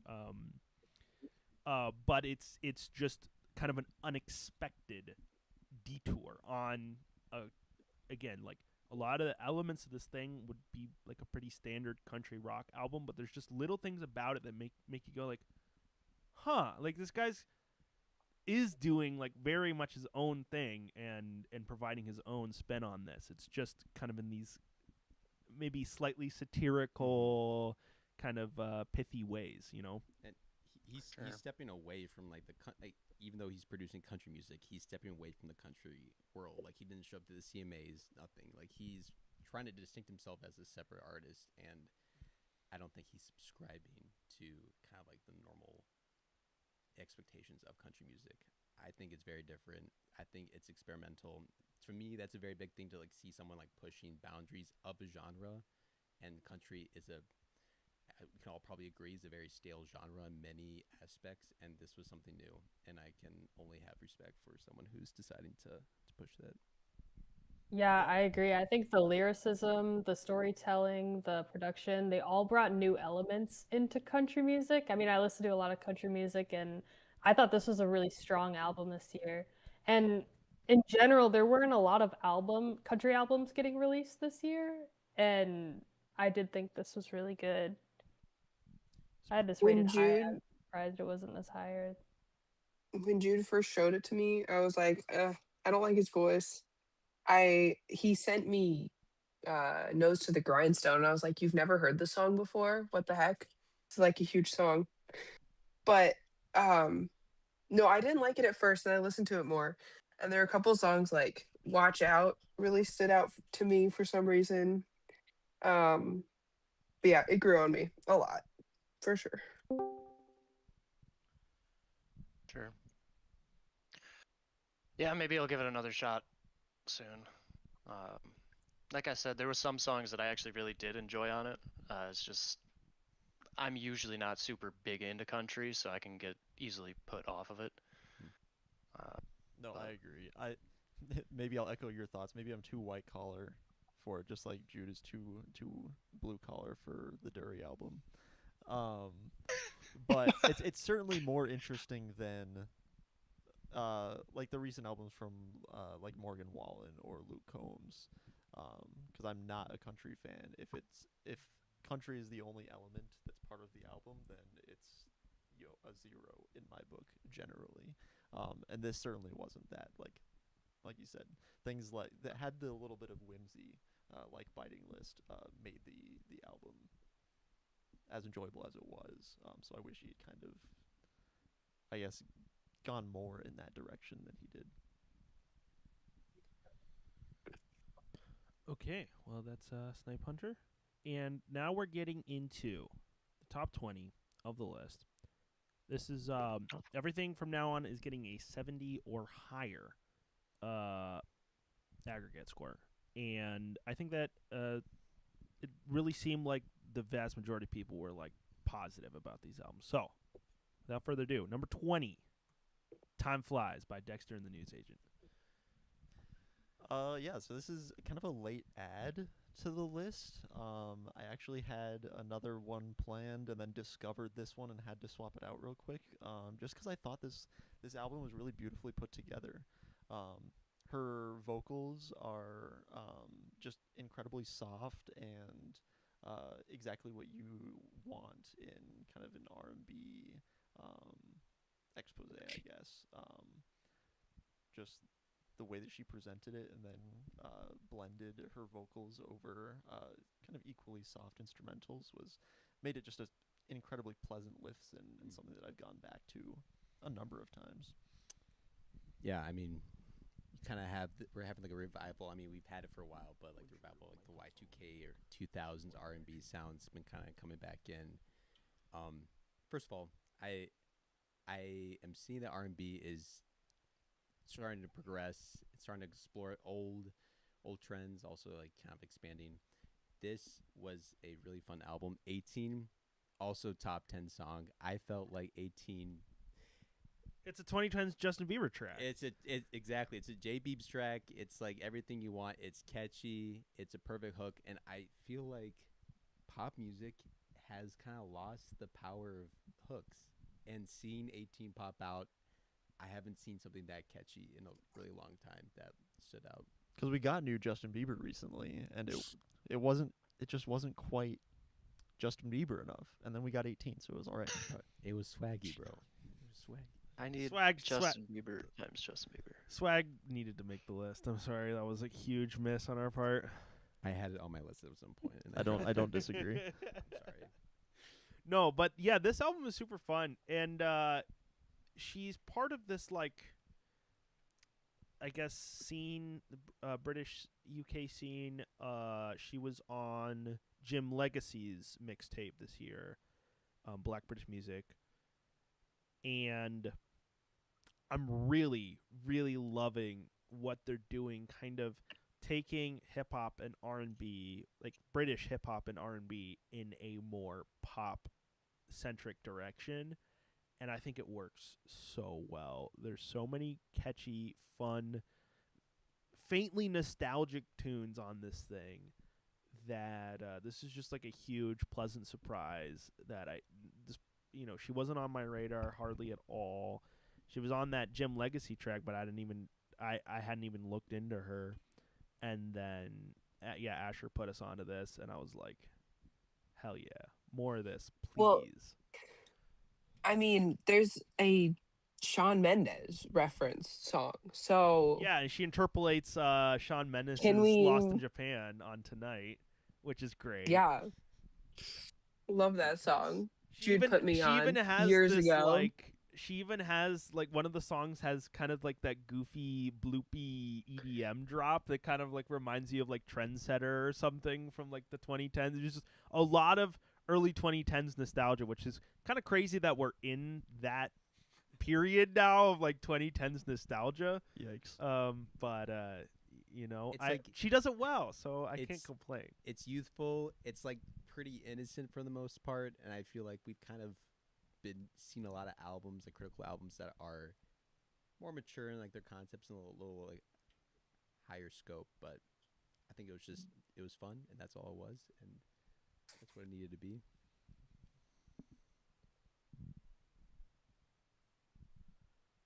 Are there any other notes, criticisms, complaints? No, I liked it. It was very simple, and I feel like that's just what it needed to be. And it's a mixtape. It's a debut mixtape. She hasn't even dropped an album yet, so I'm excited to see what she does. Also, shout out to Asher for always throwing out rage trap music and then the softest female R&B. Yes. Every time, it's just like, hold up.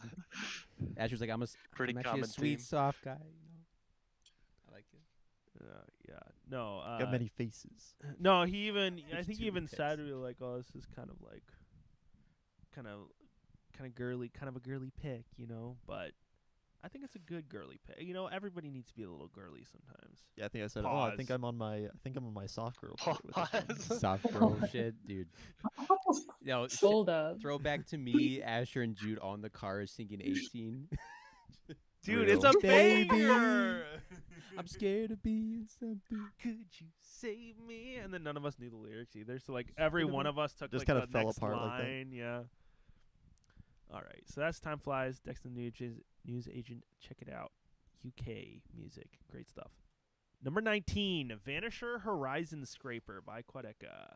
Let's go. Okay, so this album's amazing. We got to see Quadeca in concert, so that kind of took my...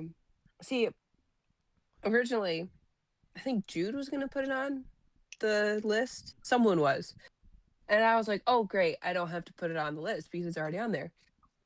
And then it got dropped and I kind of forgot about it for some reason. And then Jew brought it up to me and he goes, oh, you're not going to put that on there? And I was like, oh my gosh, am I not putting it on there? So kind of forgot about it, came back to it again, realized Quedeca is a genius and I absolutely love him. I know a lot of people have been saying like Scrapyard is like peak Quedeca, and I definitely will agree with that. But he just performed the songs from Vanishers so well, and like it came across live so well that yeah, it's a good album. Yeah, I was blown away by this album. I love the production and the storytelling and the overall theme of it. I think is so unique. You feel like you are. Also, there's an entire like feature-length film that goes along with the entire album. I don't know if you've watched it or not, but that's pretty cool too. It's kind of more like a feature-length visualizer, but yes. Yeah, yeah, you know. It's kind of just him hanging out with a boat, which is kind of okay. So I give this album a very good score, but before I praise it, let me say probably the thing that I thought was the weakest on this album was the concept. Like, he definitely nailed the vibe of like exploration and being on a boat, but being on a boat isn't really a concept. You know, like he's like, I feel like it was. We're going to I think that is the concept. The concept is we're going off into the horizon. Like, bro, that's not a concept. That's just a vibe. Which it was a great vibe. He nailed the vibe. But okay, it's so all a metaphor. That aside, the production on this thing is like par excellence. Like, just and seeing it live helped translate this for me was like just kind of the different things that he's doing and the way that he transforms these instruments into just this massive soundscape. It's really, really cool. It's pretty like heady and not something that I would just like throw on. Like it's an album that if I was willing to put the time into it, I got a lot out of it. But I don't really go back and just throw songs on from it because they just don't offer the same immediate satisfaction that a lot of other music on this list did. So maybe a little bit more heady and kind of inaccessible than Scrapyard was, which is I agree. I think Scrapyard is a stronger project because it's so relatable and diverse and snappy. This album is kind of almost like the total opposite of that, where it's very lush and drawn out and intentional. I think it's really cool that he can do both, and I think he did it amazing both ways. I was about to say, I feel like that's what this album is. He's showing that I am a dynamic artist. I mean, think about it. Like, he started off, like, didn't he rap? That was, like, kind of his basis for... Yeah, he was a YouTube rapper. He did, like styles of rappers. Exactly. And then he brings out Scrapyard, which is just, like, an exploration of, like, basically just him flexing that he is a dynamic artist. And then he brings out this conceptual album that's, again, like, exploring soundscapes. It's much more lush. It's slow-paced. It's explorative. Well, only thing it proves to show that Quedeca is like going to be a cult classic and someone to like always keep your eye on when a project drops. Sure. And the reason why I say I don't feel like this concept was super strong was because he has done a concept album before. So before the mixtape Scrapyard, there was I Didn't Mean to Haunt You, which is a story about a boy who kills himself. And then he is in the afterlife. He is haunting basically his family, and the people. He gets to watch the lives of the people around him as they mourn him, and then eventually move on. And I feel like that's a really, really interesting and powerful concept.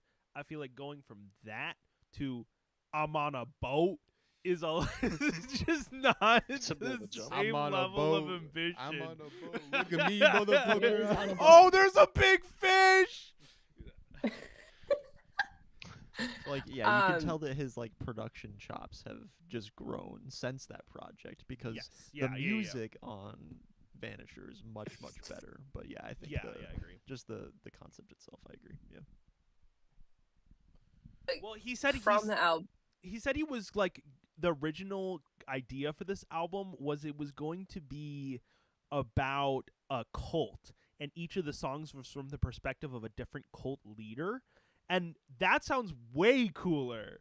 Like, I would listen to the shit out of that album. That sounds awesome. All this sounds like is that he's going to be releasing like 4 more projects in the next couple of years that are going to be all incredible. Beautiful. I hope so. Yeah. Good pick, man. From this album, the 2 songs. So Monday was released early. He released that, and I listened to that song so many times, like an absurd amount of times. And that song, and then Foregone, those 2, like, they will bring me to tears. Those are the songs from the album that just are so gorgeous. Alrighty, and that's Quadeca. And number 18, Getting Killed by Geese.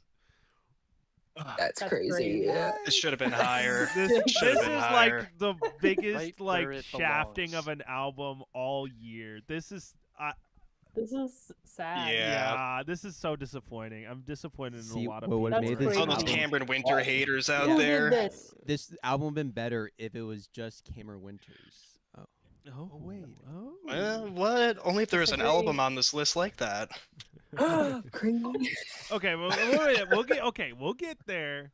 That's crazy that I wasn't But even let that, Jo- this let- album's biggest hater. Let Joe bring it away.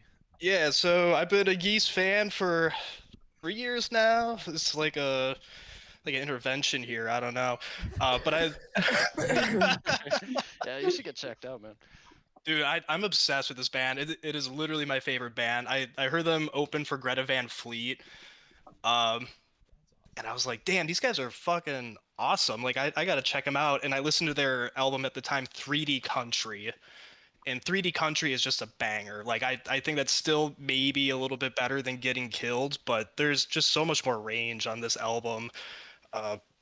Yeah, I listened to these guys live. They went from like 100,000-ish monthly listeners to like 2 million at this point. Like, they blew the fuck up, and I think it's recognition that they deserve. Like, they're just awesome. They're so good. All you haters out there. Topping all the critics list. Tickets were $800 on resale. I mean, there's a reason why people love these guys. It's 'cause they're fucking awesome. I mean, they're like the radio ahead of our generation. I genuinely believe that. I will stand on that. They're just doing something with rock music. Noah was talking about like being like a rock and roll savior or whatever, bringing something fresh to rock and roll. That's this album for me. Like, it's just like a nuclear blast of an album. And the last listen through, this album was like probably like number 4, number 5 for me personally. My last time listening to it, I'm like, no, this is a perfect album. Like, this is the album of the year. It's crazy what they're doing on every single level. I can't even describe it. I can't even begin to tap into the mind of Cameron Winter, what went through his head, how he came up with this shit, but it's amazing, and I never want them to stop making music. They just need to find somebody. Cameron other than Winter is the Cameron Rick and Winter Morty to of do the music. Oh my vocals. god. You need a high IQ. Bro. I said they just need to find somebody other than Cameron Winter to do the vocals, and then this album would Yes! be great because Exactly. Thank you, Asher. I didn't think it was a perfect album, but that's a little crazy. That's a little crazy. No, here's the thing though, because I really like Cameron Winter's other album that we'll talk about later. Because I really, really like Cameron Winter's voice when it's appropriately placed. And I feel like the instruments and the music, and I agree that his bandmates are absolutely amazing in this album. I just felt like his voice was a little bit out of place. Like, keep him around to do the writing, to do the arrangements, because I think he was responsible for most of it. Yeah. Just I feel like his voice just didn't quite match the rest of the vibe. It's a Black Midi situation, right? It's like, I think they're explosive as a group, but there's clearly someone who is driving the ship, who is going to thrive just fine without the rest of the ship. Okay. But okay, I will say, no, this is an amazing album, and it deserves its recognition. And I'm so glad they're blowing up. I mean, seeing this as like album of the year, obviously the world is healing. I will say that. Yeah, I think Cameron Winters, he does great by himself, but he does great in Geese too. I think that there's a time for both of his vocal style. Like, it works well with both albums. And I grew up being a huge like Violent Femmes fan, and like it kind of felt like a rebirth with that a little bit. Just with like the lyricism and uniqueness. So I give this album an insanely low score, and I feel a little bit bad about it now. But Good. I just don't. It's okay. Go to confession. Just kidding. God will forgive you. Like your sins. Jude showed me a couple of like live performances from Geese, and I was like, okay, I like that better. But I just don't like it. Maybe I'm not smart enough. Maybe my IQ isn't high enough. But I think you're just not old enough, Ezra. Give it a few years. I've been okay. This is okay. I didn't get on the Geese right away either. Joe told us about 3D Country, and I was like, I don't get it. And I moved on with my life. And then this album came out, and I'm like, holy crap, this is amazing. Maybe I'll give 3D Country a try again. And then listen to 3D Country, and I was like, holy shit, this album's amazing too. What was my problem?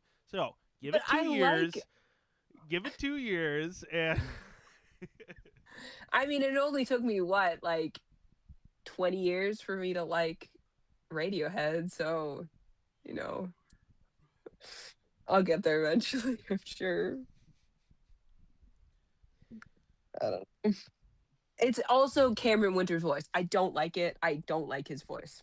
I don't like it. Okay, well, first of all, I want to say you grow up, that you guys do. Yeah. You guys actually probably do like Cameron Winters' voice. Listen to. I think Actually, it's called. you're probably just wrong. I don't know. No. I think it's wild that you say that, but then like listen Cameron Winters' album is going to be higher than this one. Listen to "Take It With You." It's a single that he released around the time that he released Heavy Metal. I think it's called "Take It With You."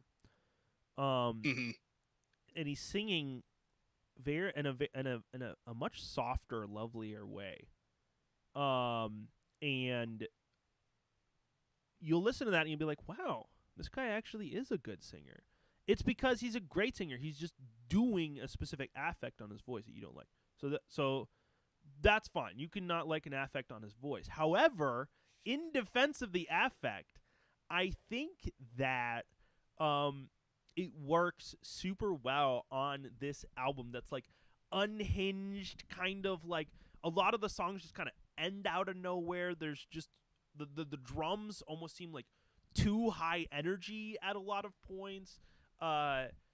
It's kind of just like bursting with so much creativity, and I love that he takes this like weird, interesting direction with his vocals where he also sounds like he's bursting at the seams, falling apart, just completely embracing the chaos that is this album. And I think it works super well. Like Long Island City Here I Come is like the perfect encapsulation of that, where it's like the song just starts off, it almost feels like it's just ahead of them, like they're trying to catch up the entire song. Catch up with their own rhythm, their own like vocals, lyrics, but I mean, it's part of the concept, I guess. The change up in Taxes too is just immaculate. Oh my gosh, Taxes is like a legitimate candidate for song of the year for me.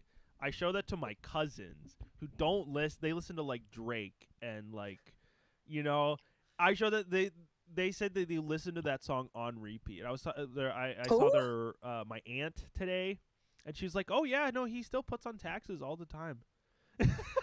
It is a track for sure. It's so catchy, and it's so relatable. It's almost like it kind of got this like Coldplay kind of like, just like very, very pleasant but explosive kind of breakdown. But the lyrics leading into it, you're gonna have to bring out a crucifix. You're gonna have to nail me down, and it's like juxtaposition. That's juxtaposition right there. Great song, love it. Great album. No notes. I think we gave a lot of notes, but that's besides the point. No more notes. I think the only criticism I could have of the album is I wish There's a Bomb in My Car dropped a little bit harder in Trinidad. In the live performance, they fucking belt that shit, but it's so quiet in the actual like EP recording. Yeah, the vocals are kind of like a little under the track. Yeah. But well, I blame Kenny Beats. He sings it quietly because he knows that everybody who's listening to it is going to be singing it at the top of their lungs. No Kenny So Beats true. slander in the chat. That's crazy. Yeah, every time I'd be like, it's produced by Kenny Beats. I forgot about that. Yeah. You know about this? Yeah, except that's what Joe's saying was bad about it. He's blaming Kenny Beats. That's for not the what I bad said was bad vocals. about it. I said I blame him for No. the That's under, a mixing. the undermix on the vocal. That's a performance and a mixing thing. Nothing to do with the production. Kenny Beats You hear is that? You goat. can't blame Kenny Beats for that. Kenny Beats did nothing wrong. Beats the saint and is perfect.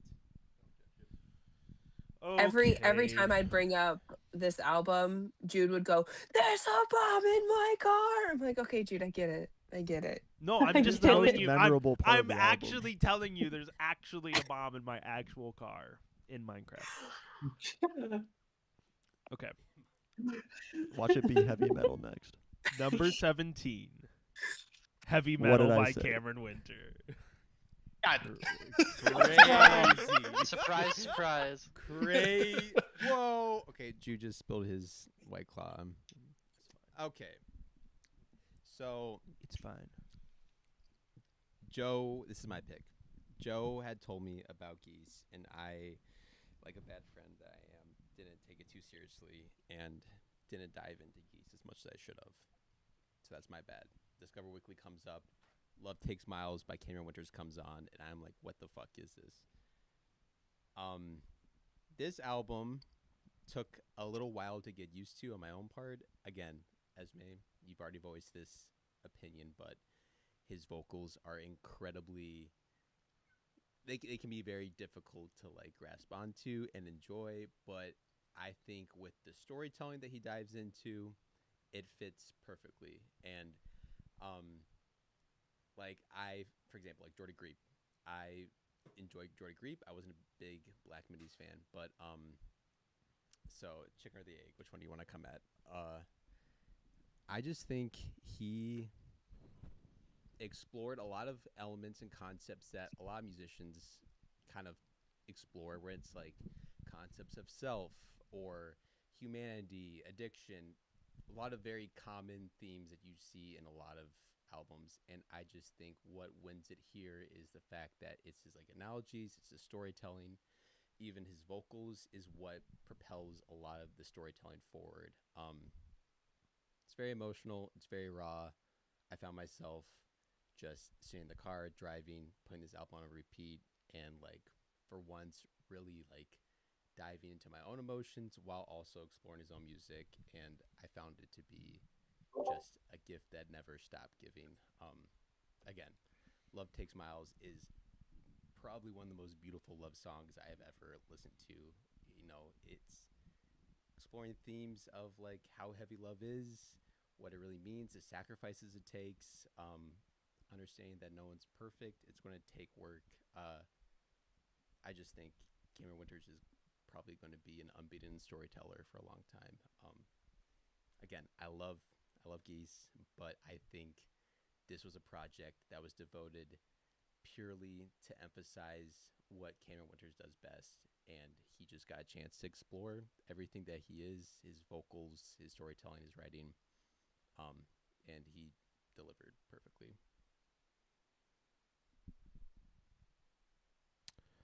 I love this album for like completely different reasons than I love Getting Killed.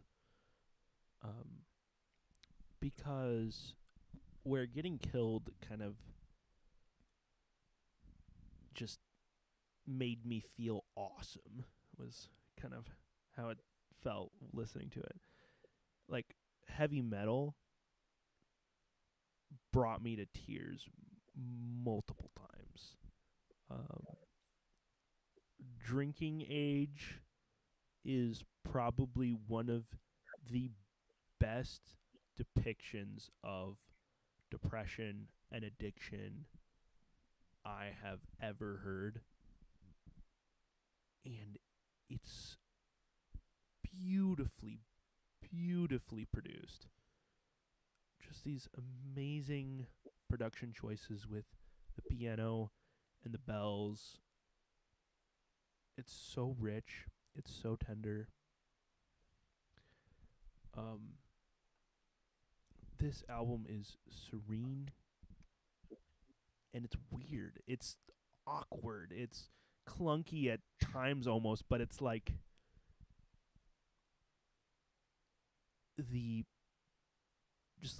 the most graceful possible depiction of those things, of those real life moments and vulnerability and weakness that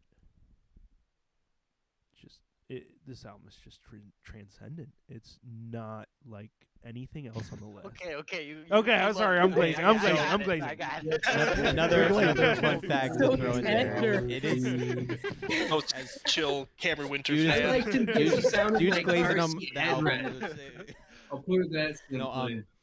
But I'll it is listen to it fun. again, It is but- fun because it is clunky. So he actually had a 5-year-old kid do his bass lines for like most of the album, and he hired out a number of musicians off of Craigslist to like jump on and do the album. So whether or not that just Sounds like proves your dislike for the album or only increases it, Just giving it to I'll leave it there. But no, just exploring his feelings there. Yeah, it's insane how he's able to channel emotions through everything. And his lyricism is so good that it leaves everything so broad that you can connect yourself to any song of his. And I think that's a very like special skill to have. I think I need to listen to it again, but for me, I know I've said it a million times, can't get past his voice. And for me, if a voice is distracting enough, then I'm not going to be able to focus on the lyrics. It's probably the only voice So- you're ever gonna listen to that makes you potentially car sick. Say that again. It's the only voice you're ever gonna listen to that might make you car sick while you're listening to it. It's just very wobbly. So true. You just And the hate behind his voice, like that was the appealing aspect to both Geese and Cameron Winter. Like I liked his voice a lot. It was, again, I say reminiscent of some of the work that Car Seat Headrest did in the early 2010s. Yeah, like I said, I wasn't a huge fan of his voice on the Geese album, but this is where it really shines. Like I feel like this is its place, and this is a great album.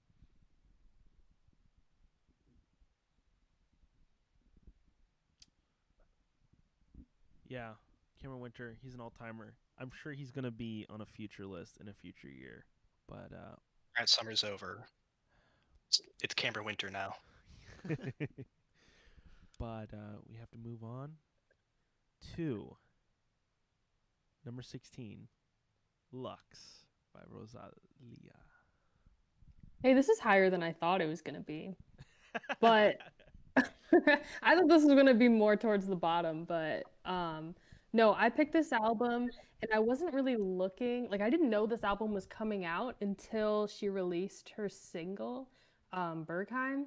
And when I listened to that, I didn't have any expectations going in. And I was completely blown away. I'm like, I've never heard any other song like this that incorporates so many different musical elements, different wide range of artists, and just different emotions and languages. And I thought it was so cool. And then the more, it was a song that forced me to do research on and to really realize, okay, what do these lyrics mean? I got to translate all this stuff. And then, oh, all of these different figures and mentions, who are they? And I really appreciated that. I think it was so cool that it was just so, it's beyond the music.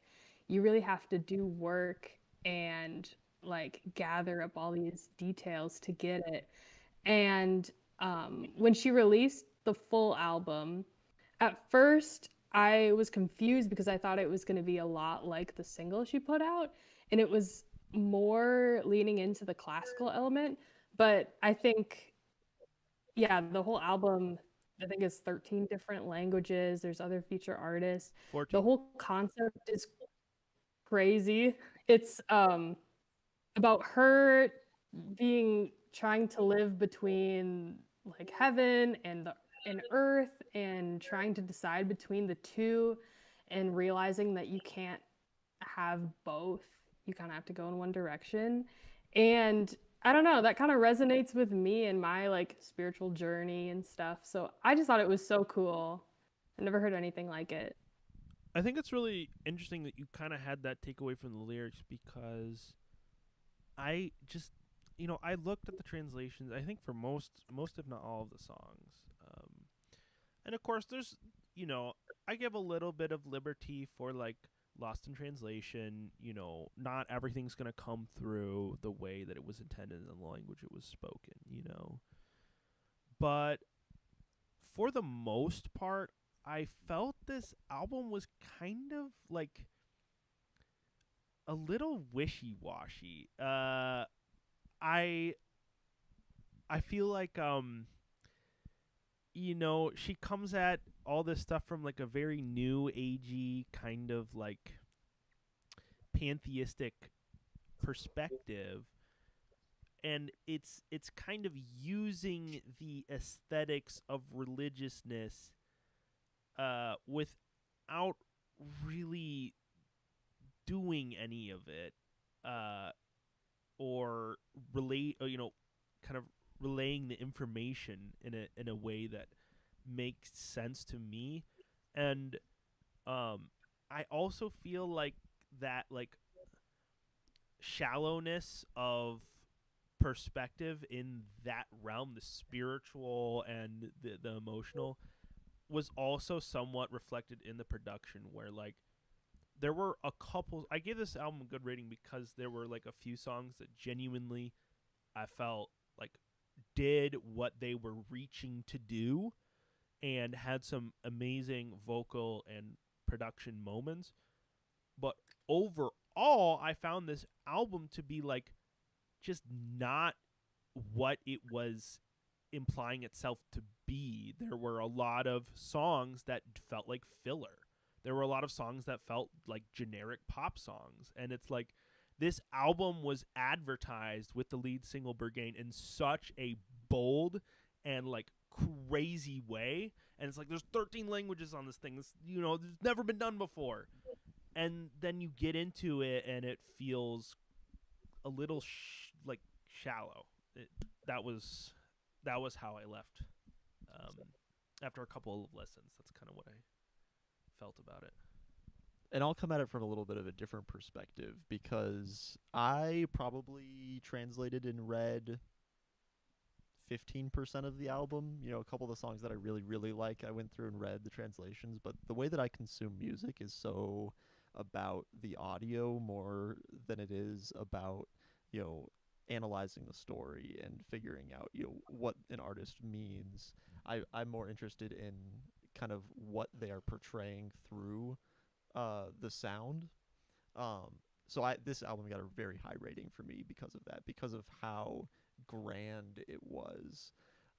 Like maybe I just need to expand my horizons and listen to more orchestral music, but things like the bass drum on Porcelana, or is just that's one this of my crazy the timpani is sound awesome on the track. Yeah, that you hear, and there each song kind of had for me like some kind of like very interesting musical aspect, like coming out from that like orchestral bass, that I really liked. So this is one that I went back to a number of times just because everything on it was super fun to listen to. I'm really glad this album got critically acclaimed. I think this is a good sound to like shoot for, and like it is obviously, you know, 1,000 leagues deep. I also did not dig into the lyrics as much as I should have. So, I mean, I read a lot of synopsises about it, so I'm not going to dive into the lyrics as much, just because I feel like that's not fair for me to do. I will say, you know, she's going for this like neoclassical sound. It's very orchestral, and I think the one thing that I struggled with was leaning into that. It failed to kind of like hit a lot of themes and like, you know, main points that classical music does do, and that's like having motifs and like having these reprises in themes. And I felt like the classical portion of it was a little bit stark and just kind of lacked some thought into it. But again, I feel like just listening to it tracks on their own, it was impressive. It was really fun. I initially rated this album extremely high, and after a couple more listens, was a little disappointed from the musical aspect. I will be going to this album a lot more. 'Cause I know, Madeline, you're talking about like diving into lyrics, exploring the story. I do want to take the time to do that. Obviously, when I find time to do that, I don't know, but it was really fun. Obviously, we love a Bjork feature. She definitely not the sound I wanted to hear from Bjork, but that's just personal taste. It was a very full listen. I was blown away every song though, and it was exciting to listen to. Yeah, and for me, yeah, kind of piggybacking off of that, like insofar as classical pop, it just wasn't terribly impressive. Even tracks like Berghain, or however you pronounce it, like it sounds big and impressive, but it's like closer to like trailer music than classical compositions, where it's musically it's very basic what it's actually doing, and on like a technical level it's just doing these like frilly like arpeggios and these kind of operatic melodies, but it's not doing it in a way that's really all that exciting to me.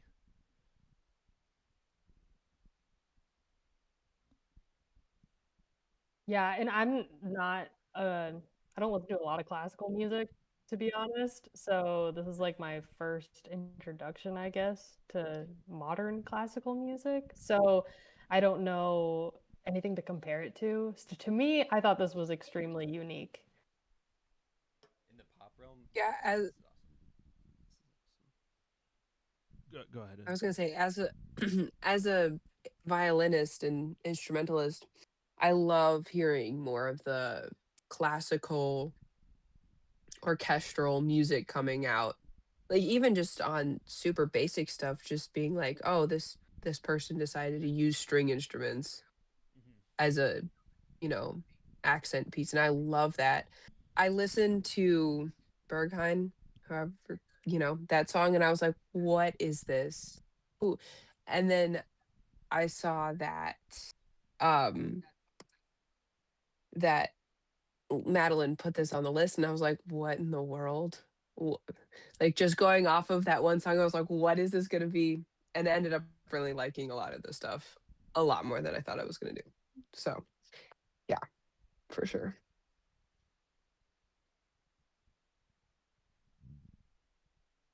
Okay.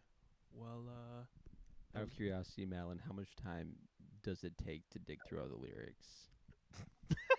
Ethan's like, I really want to get more into this album, but I need like an ETA on like how long it's gonna take. Can I fit it in my schedule? I don't know. To be honest, I don't even think I fully got into all of the lyrics. Like I listened through the whole album and got all the lyrics, and then I picked a couple songs that like really resonated with me and kind of stuck on those.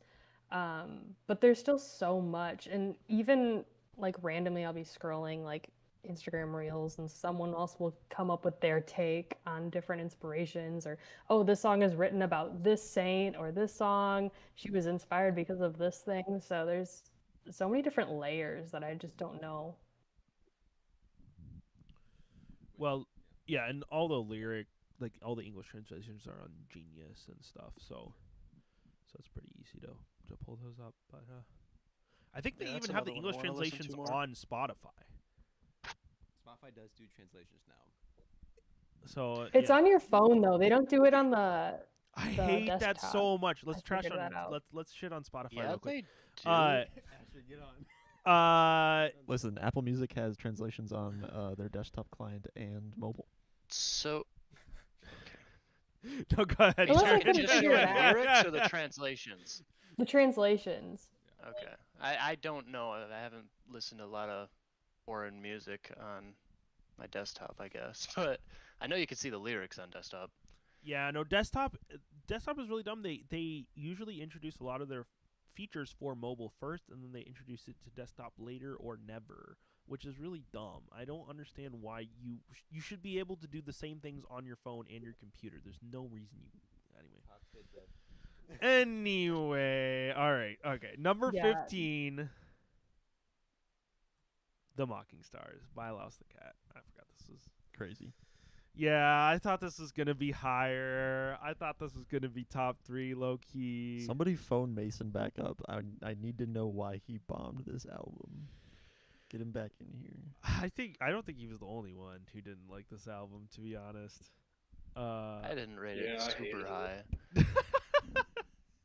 I gave it a 72, which was that's horrible, a good score. Guess, that's a good score. Yeah. Honestly, I was just overall disappointed because I had known them before this, so like I just didn't think this was as good as previous works. That's really the only reason of my disappointment here.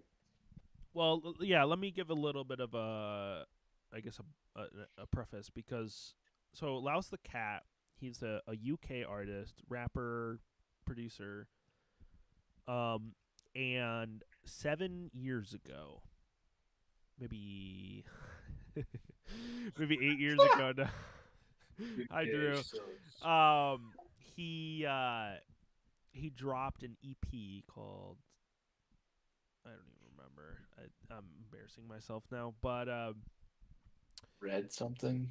No, that was the single Red Stripe Rhapsody. So that's how I initially discovered him. Red Stripe Rhapsody. He sampled a guitar cover of Passion Fruit by Drake, and he made this song called Red Stripe Rhapsody. It's like 8 minutes long, and it's gorgeous. It's so good.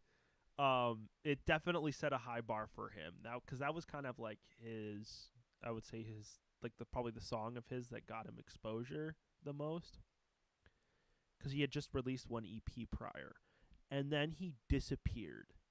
Like literally zero social media activity, zero songs dropping, no shows, no word of him. Nobody even knew. There was a rumor that he'd become a farmer in France.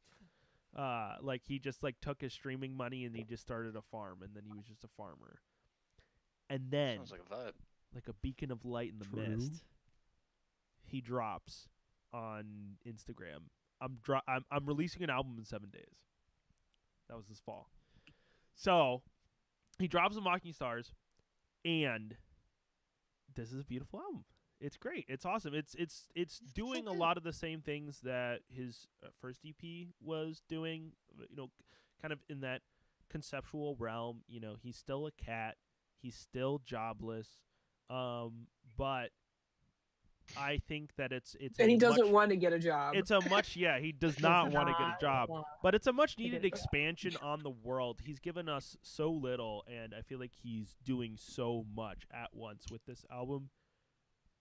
I'd like to believe that it took him 7 years. He was just working for 7 years making this album. I could totally see that. It's very technical and expansive. I love a lot of the jazz elements, and there's some like crazy kind of technical moments with the production, especially on like the Moonlight Waltz and the title track, where it's so lovingly made, and it's something that I would genuinely listen to anyway. But on top of that, it's got this great artwork. It's got just this really fun, fantastical concept, and I would say it was well worth the wait. I would wait 7 years again for another album like this. It's incredible.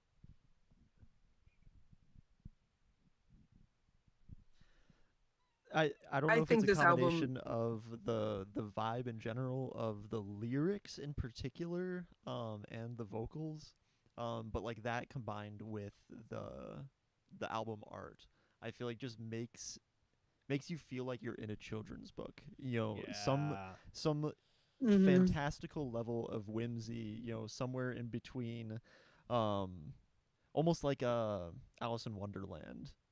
Oh, 100%. Where it's like giving you that experience, definitely. but in song. Mm-hmm. Yeah, the album cover was so good. I feel like it was needed. The art. Yeah. No, Jude sent me to this, and I had heard of Laos the Cat, but Jude never really showed me anything. And so I start listening to it, and immediately I was like, this is incredible. This is so good. And the amount of times that Jude and I have quoted, I don't want to get a job, or I think it's actually the end of Blue Bossa. Oil paintings on the roof, Rich. Yes! The amount of times we've quoted that to each other speaks for the album itself. But yeah, it's gorgeous. Again, having the orchestral, the strings, when he starts rapping in French, like, it's gorgeous. It's very highly rated for me. Space Cadet Cat has a little theremin in there. Like it's fun, it's exciting. I do Or think, like, sorry, I was gonna say, or like the kids like singing in it, or like speaking or whatever. Like, it's super cool. Anyway, like the whole album's moving along, and then you come to the Mocking Stars like title track, and it's just like this, like he steps back and starts talking to the stars, and like is just lost in, you know, his story. I totally understand why like some people might have bombed this album or not liked it. This does require you to like actually sit down and listen to this like a movie. Probably same with something like Lux, where it does demand a lot of your attention. Yeah, it's cinematic. It's like, it's not same just thing happened last year with The Pilgrim. It's a true concept album that it's not just like music you like put on while you're at the gym or working. Like, you have to sit down, you have to look at the lyrics, you have to just enjoy it. Well, I think the title track of The Mocking Stars, with like the beat switch that happens like a third or halfway through the song, like I think I was listening to it at work and not really paying attention to it very much, listening to it, and then hit that beat switch and I was like, wait a second, what just happened? Everything just changed. Now I got to go listen to this again and start over from the beginning with really paying attention to it. Yeah, when this album dropped, I was down in Milwaukee, rooming up with my cousin, and I had my big 12-inch speakers set up, so we would listen to music together. And of course, we were both fans of Laos the Cat. We were like, "What the heck?" He dropped an album, so we listened to it, and we were kind of just like bullshitting, you know, and just kind of talking throughout about whatever. But there were so many moments where just like the conversation stopped because we were just like, "What just happened musically?" Like, oh, that was cool. I missed that. So enough of glazing it. Clearly this wasn't 100 in everybody's books, so... Yeah, haters, speak up. Defend yourself. Let's fight. I already did. I gave it my listen. Like, I hear you sitting down and say, oh, you got to be deliberate and sit down and listen to it. I did, and I did it again, and it did nothing for me. That's it. That's all I got to say. Fair enough. Yeah, I didn't rate it super highly, but I thought it was all right. I liked a couple of a couple of the songs that were it's more like rap almost. Like the first couple songs were good, I thought. Yeah, and I will say, like, if you're the type of person who really listens to an album and you're looking for like specific songs to latch onto, this album, like Vanisher, for me is like it's heavily conceptual. It's something that I want to enjoy as a whole thing, but I don't necessarily go back to individual songs all that much. You know, so I could definitely, I could definitely see that. I think this album was beautifully made, and I love the production, and I love the storytelling and the lyrics, but for some reason, maybe it's just his voice, or just the fact that he's British. I don't know. It kind of made it a harder listen for me. If you say Laus the Cat's voice is worse than Cameron Winter, I'm gonna throw hands. Put him I didn't up. say that. I'll say that. I will say that. Yeah, Cameron Winter's got the. No. Like he's like trying to be. It does seem sometimes like he's trying to be like too like smooth and seductive. I love Laus's voice. I love the way he raps. Like I said, when he starts rapping in French. It was almost like too much with headphones. Like he's right there. I got a British accent. He's a cat. He's a cat. He raps in French with a British accent. Yeah, he's a French. Yeah, that's British even worse. cat. Get that European and shit he's out of whispering here. in Give me your my ear. American jam. He's Of telling course you the about the cat's stars, Madeline. Yes. And that's okay. I mean, I rated this album okay. I think. I want to turn back around. Drew, can you please speak on your hate for the UK? Like there's some beef. It all started 250 years ago. Hey, I don't know. It's a revolution. Maybe it's just the accent. Take Laus's tea and throw it in the ocean. I didn't rate this album horrible. Like I said, like I gave it a lot of points for like the storytelling and the there's gonna production. I thought it was really creative. You know, Mason's not here anymore. He had a family emergency or something. But the Packer game. There are a number of Can you confirm? full disclosure. Guys, There were a 21 to number 3. there were a number of albums that were almost single-handedly disliked by Mason. So probably won't have a lot of like controversy discourse, but we're starting to get into the territory where almost everybody liked these albums. So number 14, that's Lux again. Lux again. Oh my gosh. Lux got 16 and 14. Man Oh Man by Martin Luke Brown, number 14. This is your pick, Darren. Oh, what was it? Man Oh Man Yeah. by Martin Because Luke I was gonna Brown. pick, I was gonna pick it, and then I didn't, and then you picked it. So Yeah, I really loved this one. I think it was introduced to me. I don't remember when it came out, but it was fairly earlier in 2025. And Yeah, Drew introduced it to us. yeah, Drew was the one. Yeah, who threw it this came back, out in, and like, I really February. liked it. And then I forgot about it completely, and then I'm like scrambling because I picked that one for third, and I just like that actually kind of sucks. So I went back and found this guy, and I was happy with it. I think my favorite song on the whole album is "Hello," personally. That's a good one. There's a lot of It's fun. really great songs It- in this. Yeah, overall I loved the whole project, but that was a standout for good songs for this year for me. It's funky, it's silky, like the way he like his vocals are compressed into his mix. It's just like you could literally have it on repeat endlessly, and it would just not get old. yeah, definitely. I played this album, and I think it was Watch House for my mom, and she goes, "Do you just like really chill music?" I was like, "Yeah, basically." But You smoke the deluxe version came out, and obviously it didn't really add much because it was just remixes of a few of the songs. It was like live versions, but I do love the remixes. I want to shout out the lives of the few songs that he did on the deluxe, because they add cello and just some other stuff that sounds so good on these songs. So shout out the deluxe.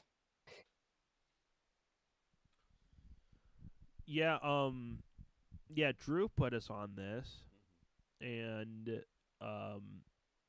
the song that I immediately latched onto was "To Be a Man," which I think is That's a good one too. Yeah, that was my pick.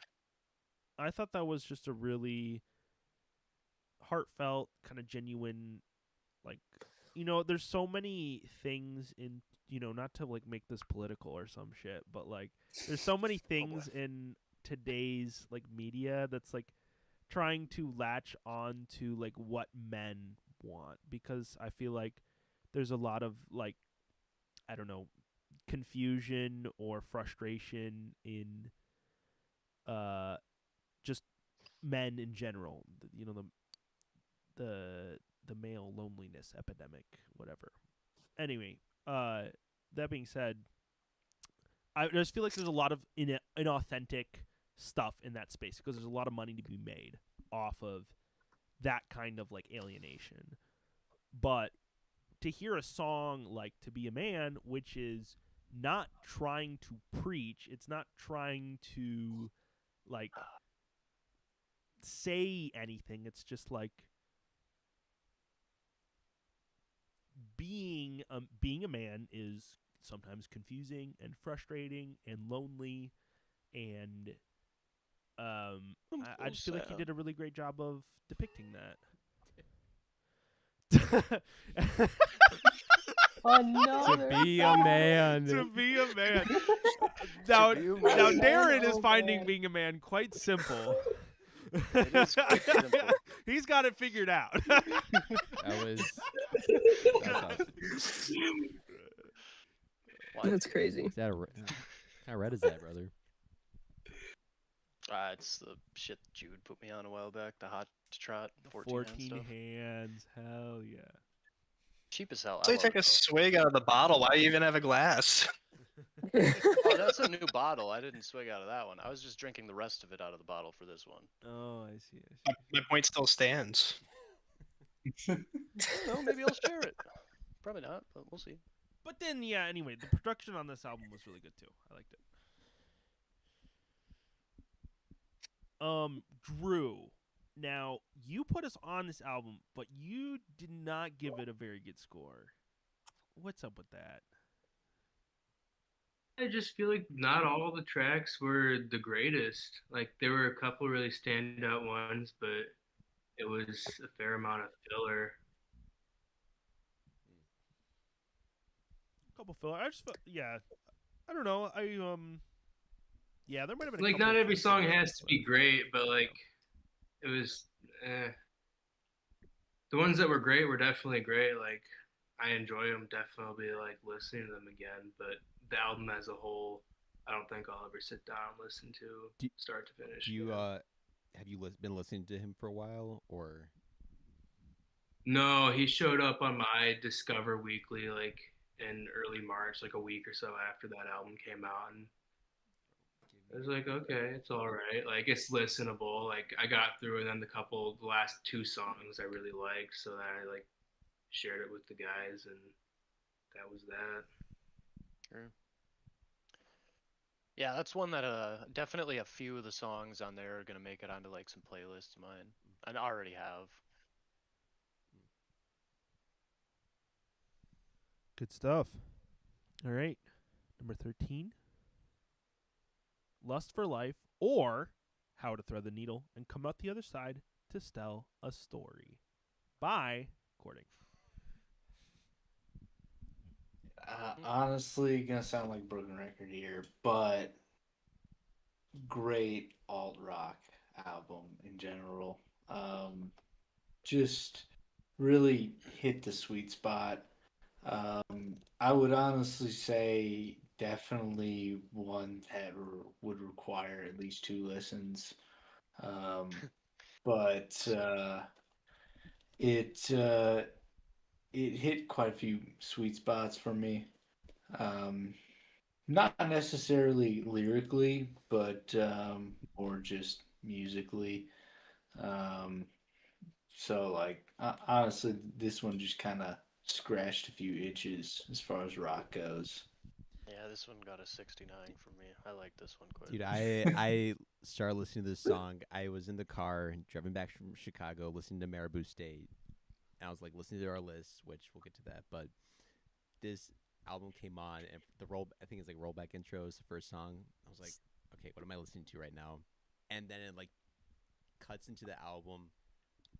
I was extremely surprised. Like it's fun to be surprised by album and them to like set this premise, build up this theme in like couple like 40 seconds of an intro, and then completely just like turn over and then just go from there. Yeah, this album was such a wild first listen. Like I had never listened to Courting before. I had no idea what to expect. And so they hit you hit with the strings in the first track, and then they hit you with like that industrial breakdown in the second, and then it's like that kind of like 2000s kind of Interpol like alt rock sound. And it settles into the album, but it's just like such a emotional roller coaster. Those first few tracks are just like, what am I even listening? What is this album supposed to be? But what's really cool, I was reading up on Bandcamp. There's a little write up about it, and so the album was designed to be a mirror image where every opposite track is like paired. So the intro has that theme with the strings. And then the final track has that theme on the guitar.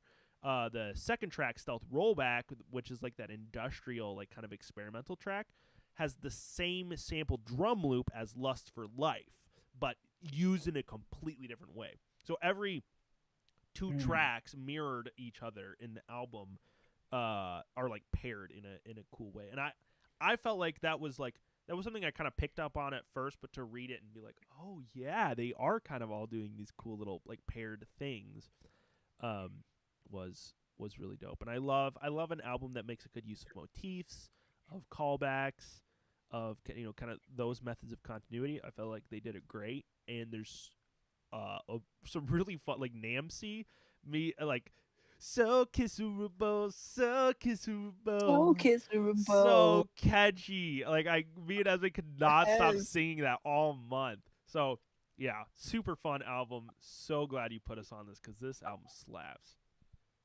Yeah, I did not know about the whole mirror image thing either, but now that Jude says that, I'm like, oh, that totally makes sense. And it's such a, even if you don't know it, it's just interesting how your brain is gonna like pick up on that even if you don't try to or whatever. But this album is fantastic, and it's one that I actually really like listening to while working out. It's a great workout album. I don't know if that is strange, but no, it goes hard. One I was not expecting to like, and ended up very much enjoying. Yeah, as soon as I heard that industrial breakdown on Stealth Rollback, like I was hooked. Did you guys listen? Great. Yeah. Did you guys listen to the deluxe with RXK Nephew on the Stealth Rollback remix?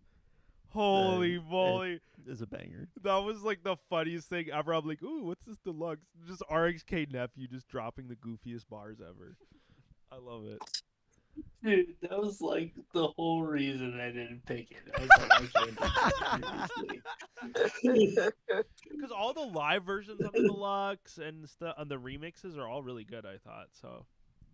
Definitely check out the deluxe as well. Which is called the deluxe. Definitely, but like that was a moral thing for me. I was no, definitely, like the core of the album is more solid, but yeah.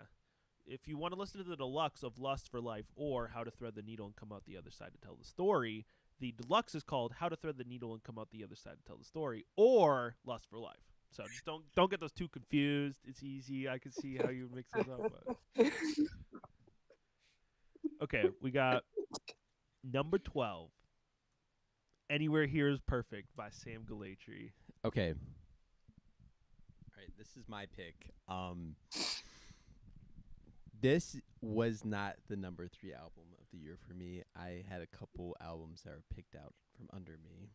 But I love Sam Galatry. I mean, he has kind of set the tone for doing a lot of like the dance, synth pop, French house sound, and as an independent artist, he's been kind of pushing that funky sound for a while.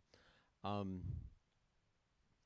he hasn't put out an album since 2022, so here we come with a new album, a new project. I was very excited for it, and I know we've had a couple of people talking about like redundant sounds with The Weeknd, for example, and I feel like with this album, sure, it definitely feels like he's kind of reusing a lot of sounds, a lot of rhythms that he's already done previously, but at the same time, I do feel like it's fresh enough, it's new enough that it was just fun. I can't really say anything else about it but the fact that it was fun. Like I kept listening to it. I kept trying to like find something deeper about it that would pop out, but nothing really did except the fact that like I just enjoyed it a lot. It was upbeat. The synth solos he had in there were just impeccable. His production and mixing are just tight. It's really like front of mix. It's punchy. So I am actually very curious to see what other people thought about this, though, if someone has any deeper grasps on this album. So I'm definitely a big like French house synth fan. So this is naturally gonna rate pretty high with me. But I think what made this a really, really good project in my eyes is that yes, while Sam Gleitry is like kind of found his stride and his sound and has become a very consistent artist, I think this is kind of the first example of like a fully fleshed out project from him, where like he's got some full length EPs or albums. This is his debut album. He's got like mixtapes and stuff. That's what I'm saying. Yeah, this he's got those other projects with the Viewfinder projects, but I don't think they were as cohesive as this one was. So it's to me, it's kind of him taking all of those things that he's learned and this sound that he's curated and then putting it together into like one cohesive whole. And I really, really like that. Well, and it's been really cool to watch him evolve as a songwriter. Like, he started out making instrumental, like, beats, basically. I mean, they were really cool, really beautiful electronic pieces. But to see him start to kind of sing on his tracks and then, like, be, like, a genuine songwriter and write, like, pop songs with Pink Pantheress and stuff, it's really cool to watch that. And so this album, I feel like, is a labor of love. It is the culmination of all that progress he's made as both a producer and a songwriter, and it really shows. There's some epic moments on this, like the synth solo on Nervous.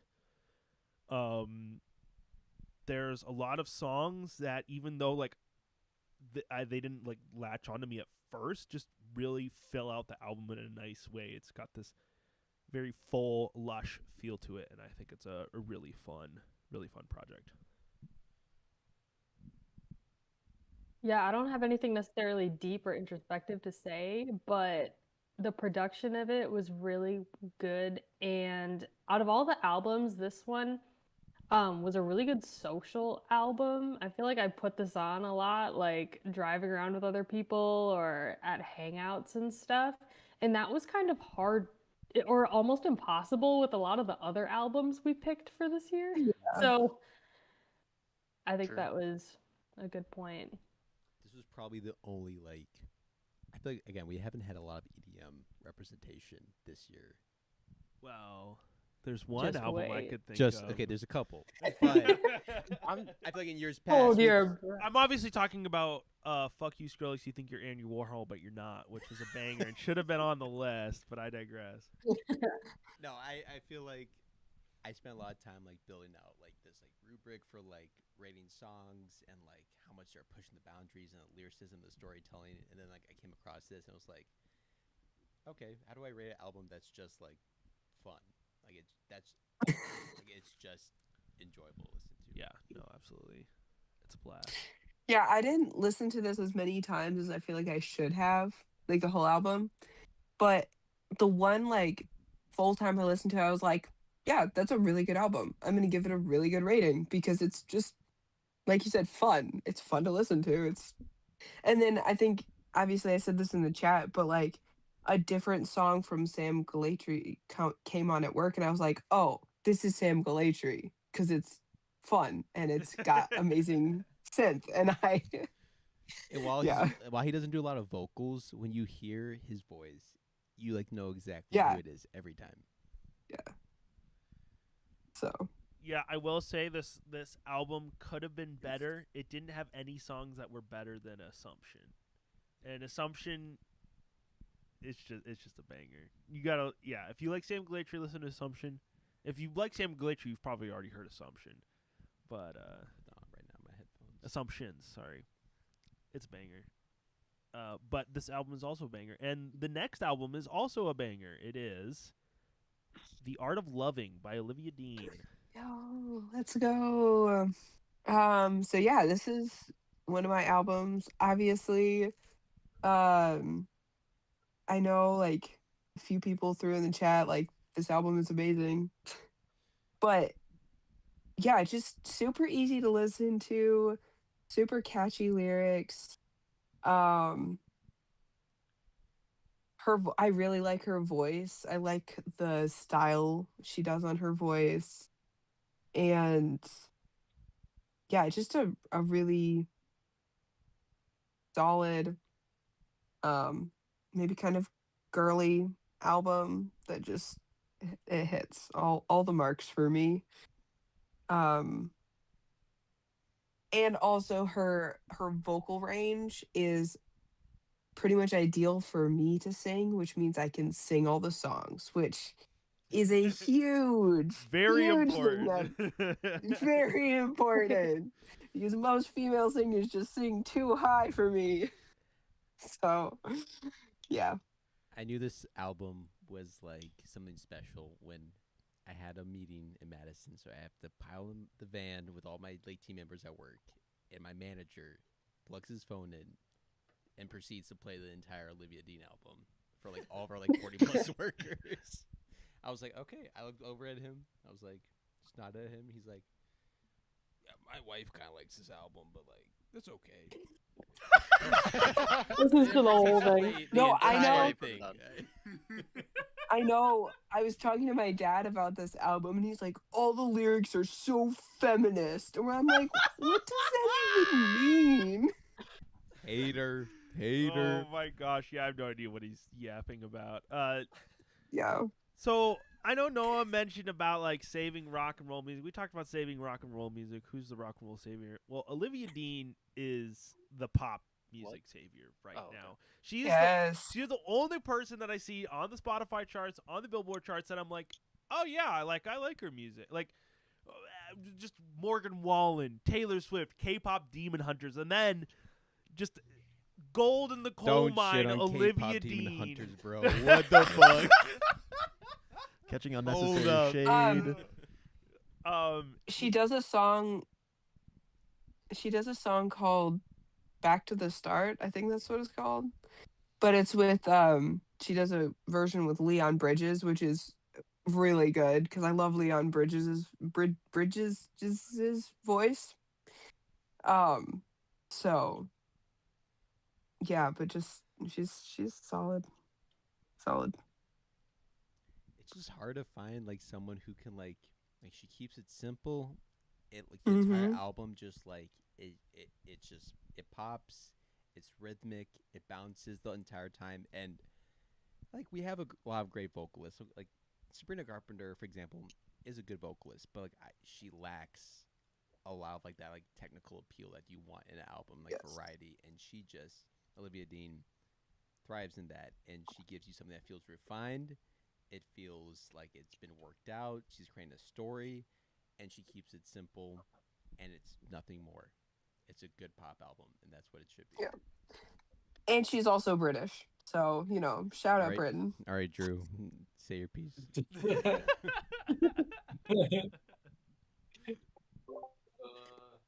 Hot take. this was garbage. It's music for chewed up 30-year-old roasties in corporate jobs that expect people to accept them after their terrible life decisions. It's worse than Sabrina Carpenter. It's god awful. God awful. That's the kind of discourse we want. Drew, keep talking. Keep the mic on. Oh my god. No, well, I guess you and my dad would get along probably. Yeah, no. Yeah, we do. What's the hate about we it? were The just whole hanging thing out is the so other day. simple. Saying's worse than Sabrina Carpenter. It's just about love. It's literally the art of loving. Well, it's kind of People don't deserve love. That's what it's for.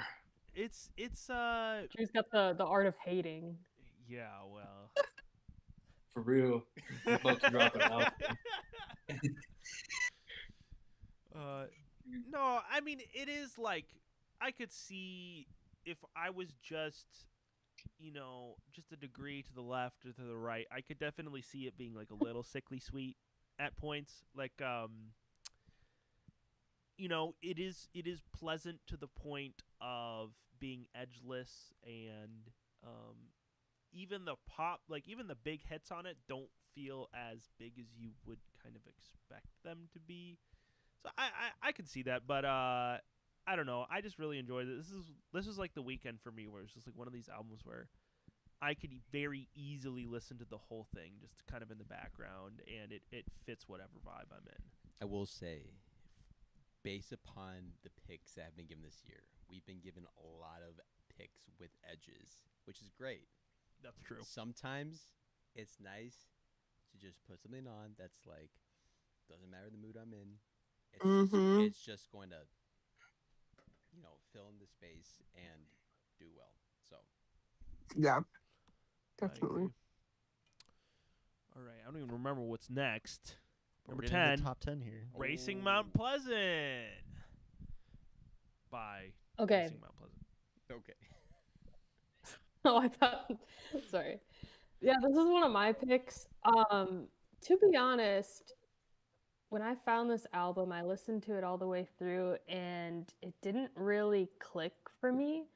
And then I gave it some time, and I rediscovered it, and I think I was going through a different, mindset, or something else was happening in my life, and it really resonated with me. I think maybe it goes like moving to a new city and like just all of what the theme is about. I think a lot of it clicked with my life, and I don't know. Racing Mount Pleasant, I didn't know much about the band. Apparently, they had a former name, Kingfisher. They're from Michigan. Ann Arbor, shout out. Yeah, a group of kids that are about our age, I think. And I just think they're doing something different that I've never heard of, but also I know they've been compared to a lot of other bands. But yeah, I'm not really the Black in the Country genre, so. Yeah, the Black Country New Road of America. But hot take, I think But they're so much better. They're better They're than Black Country so much New Road. better than Black Country New Road. I would say by a wide margin. This album is like it's so many parts to it, and like every song is like its own little journey, and there's these like awesome explosive moments where it just goes hard out of nowhere, and it's like, whoa, I didn't know this was capable of that. But it's so beautiful too. Oh my gosh. And this is one that like only started to grow on me in the last week or so, and probably will continue to grow on me. But yeah, it was definitely a sleeper album, but then it ended up being my most listened to album. I think I am like half of the Spotify listens because I like listen to it every like other day. I would listen to different songs on it. And I don't know. I want to give a deeper take on this, but I'm going to just reveal myself as being very superficial, and that whenever I hear indie project with horns, I just crumble in half. Like the horn ensembles in here were just beautiful.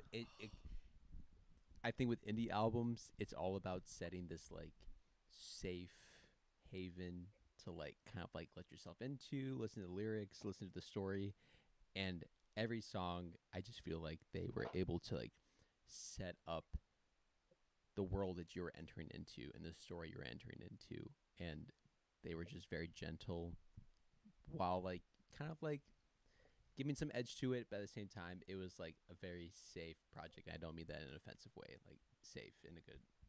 Yeah, no, it feels like home. It's Michigan, It's that's where I was born. But we love Michigan. But okay, so here's one thing I'll say about the album, and this is kind of embarrassing, but I genuinely did not pay attention to the lyrics at all at any point during listening to this album. Like, I listened to it multiple times. I feel like I don't even need to read the lyrics. I know exactly what it's about. The music is so expressive that it does all the conveying of emotion and meaning for itself. Like the lyrics are nice. I did read a couple of the lyrics on a couple of the tracks, and they're nice. But really, it's about the instrumentation and the instrumentals, and those are killer. Yeah. It was one of the last albums that I listened to, and I don't know why I saved it for last, but I was definitely listening to it again quite a few times. I also didn't really pay attention to the lyrics at all. And in fact, like I just love the instrumentation so much. I was literally like, I kind of don't want there to be any lyrics in this album. I just want the jazzy. I don't know. I thought it got rated a lot higher than I thought it would be. So, out of curiosity, this is my top-rated album of all the ones that came in. I very much enjoyed that it had a lot of sounds reminiscent of like first wave emo and like the post-core scene. The horns are very similar to what you hear in works like American Football and other original emo bands. Good stuff. Malin, I'm curious if you can maybe explore some of the concepts of the album, since it seems like a lot of people didn't listen to the lyrics. Well, it explores a lot of the traditional values of like love and longing and going into a relationship, going out of a relationship, but I think a lot of it is just exploring like new territories and new beginnings and letting go of things. Just kind of goes with a lot of stuff, but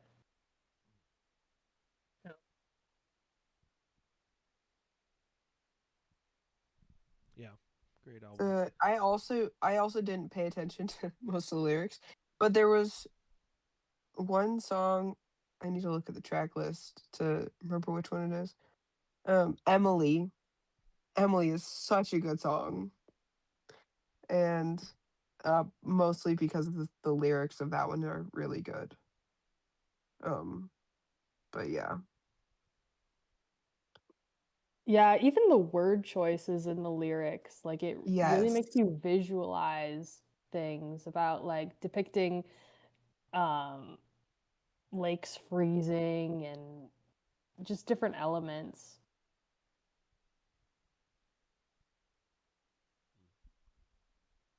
Very thoughtful album. Thoughtful and makes you thoughtful. It's a very seasonal album too. I feel like it was very like cozy, and when I first started listening to it in the fall, like it just made sense, and then now in the winter it does too. So I feel like that's just Midwest bands in general. Like if you're if you're in the Midwest, you're just always nostalgic for the fall. You know?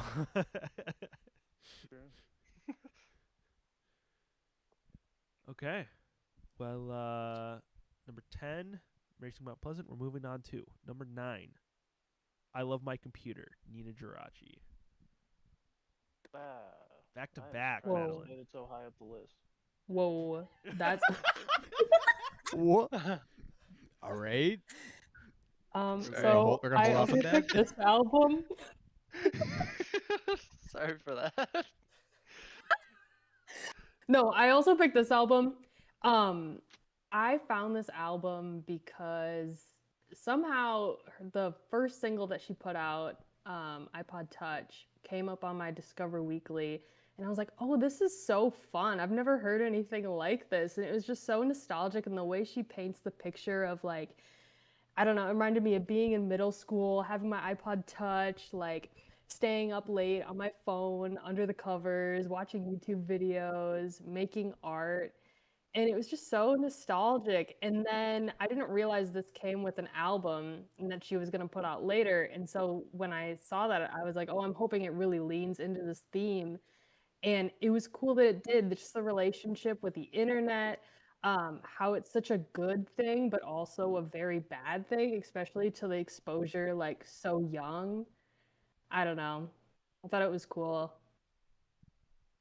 Yeah, I listened to this when it came out, and I think I only listened to it once, and then revisited it a lot after you put it on the list because yeah, this is the exact amount of like whimsy that I want out of an electronic album this year. Like it is every single song is just super upbeat, super fun to listen to. While also, like you said, kind of diving a little bit deeper into a person's relationship with the internet, which is obviously so much of our world now. Sure. I like the concept more than I like the execution on this album. It was kind of annoying. I'm gonna jump opposite. I really Asher, like the concept of like, hey, like this is I'm attached to the internet and this is like.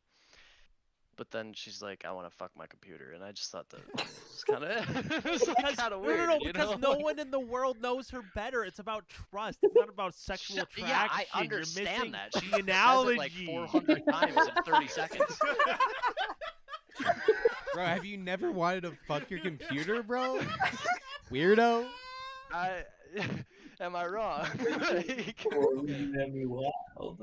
I'm gonna share Darren's sentiment a little bit and like go opposite of Asher, and I feel like I listened to this album, first song, and like I instantly knew I'm like, this album is like not for me. Like I feel like I have a lot of people around me who have a very different relationship with like the internet in general, and like I feel like I didn't grow up with that environment.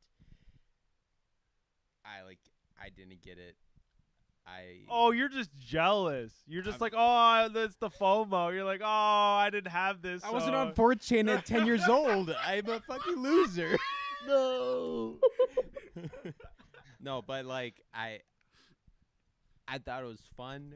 I gave this a pretty low rating. Just again, I wanted to like make sure I was like rating like based upon like obviously like technical elements, but like also like based upon like my own experience with music, and like I feel like it just like didn't. Again, I feel like it didn't connect with me, like you guys were saying, and I appreciate how it connected with you guys and how much you appreciated it. But yeah, I don't think it was a bad album by any means. I think it was fun. It was technically very impressive. Like the production was like very impressive for a lot of reasons, but yeah. I had texted Jude like several months ago and said, Jude, I need music to listen to while I work out. And he sent me this album. And immediately I was like, oh, this is fantastic. I love this. Was not expecting, again, another album, was not expecting to like so much. And ended up really enjoying it. Yeah, for sure. Yeah, I'm gonna take a controversial middle ground here and say, yeah, it was really good. But so I feel like we've had a few of these kind of like inaugural moments for like producers in the EDM space, like Sam Galatry, like Porter Robinson, where they've had these albums that are kind of like, I'm coming out as a songwriter. You know, I sing now. And this one was good. But I think that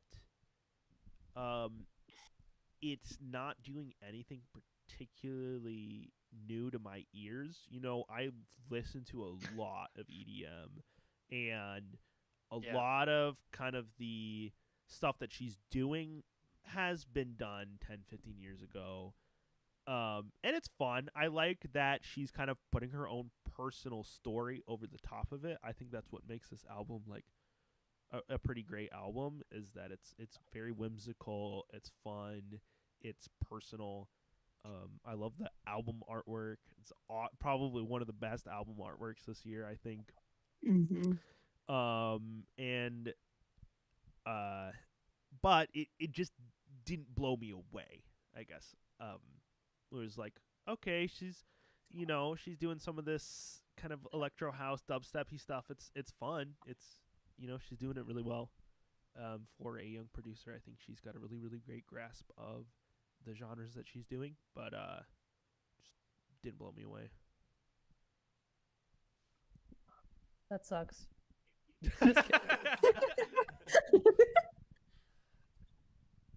And yet he still sent it to me and said this would be good workout. And I gave it an 80. Okay, I gave it above average score. So that's all I'm gonna say. Okay, moving on. Oh, what? Someone say something? Bro is in the art of hating. The art of hating. Okay, all right. Number 8, Hallucinating Love by Maribou State. Just a hair under an 80 average score. Sure. Noah? Well, Yeah, Noah's pick. Yeah, this honestly, it's just a vibe of an album. It's a one size fits all type of album where, like, really no matter where you are, I have been on the job site and the guys have loved this album. Like, this is just like you play it for anybody, anywhere. It's great, just instant vibe, but I honestly got introduced to this through Asher, not by him actually recommending it to me. I saw him listening to this album on Discord. And I listened to the whole album and I was like, holy crap, this is amazing. Bing bong. Yeah, I mean, call it a jungle derivative if you want, but the vibes are strong, and it truly is just a vibe in a bottle. I think I'm gonna be honest, I think this is leagues better than Jungle. That's an insane take. So, but all right. Setup scene. I'm driving back home from Chicago. Set up the scene. All right. Set up the scene, motherfucker. So I'm driving back from Chicago. Saw Leon Bridges. Great experience. So Wait, you saw Leon Bridges? Sorry. Yeah, I'm cool. Don't worry about it. No, anyways. Yeah. But I'm driving back. Lauren's asleep in the passenger seat, and it's like the pics had just come in. The sun is setting. I'm like, all right, you know what? It's just me and the ox. Lawrence checked out. I put on Maribou State, and like, I'm actually like disappointed I didn't rate this album like higher. But like, this was like, out of all the albums, this like hit this cinematic experience just perfectly. And like, it's a mix of like samples and like kind of like it's not EDM. It's a bunch of mixtapes of like samples, and it's just woven together in such a way that it's immersive, it's colorful, and I'm not sure if I just hit it at the right time, like I listened to it like the right moment, but I don't think I experienced an album in this list that flowed together so well. Like it was just pleasant. And I feel like a lot of albums push the boundaries in different ways. This didn't by any means, but it was just incredibly well done. It was sealed front to end. There was no song that felt out of place. I'm honestly bummed out it's not higher on the list. I was okay. What definitely should not be higher on the list. I was gonna play devil's advocate a little bit, but that speech was very moving. So I'll just say it's a very good album.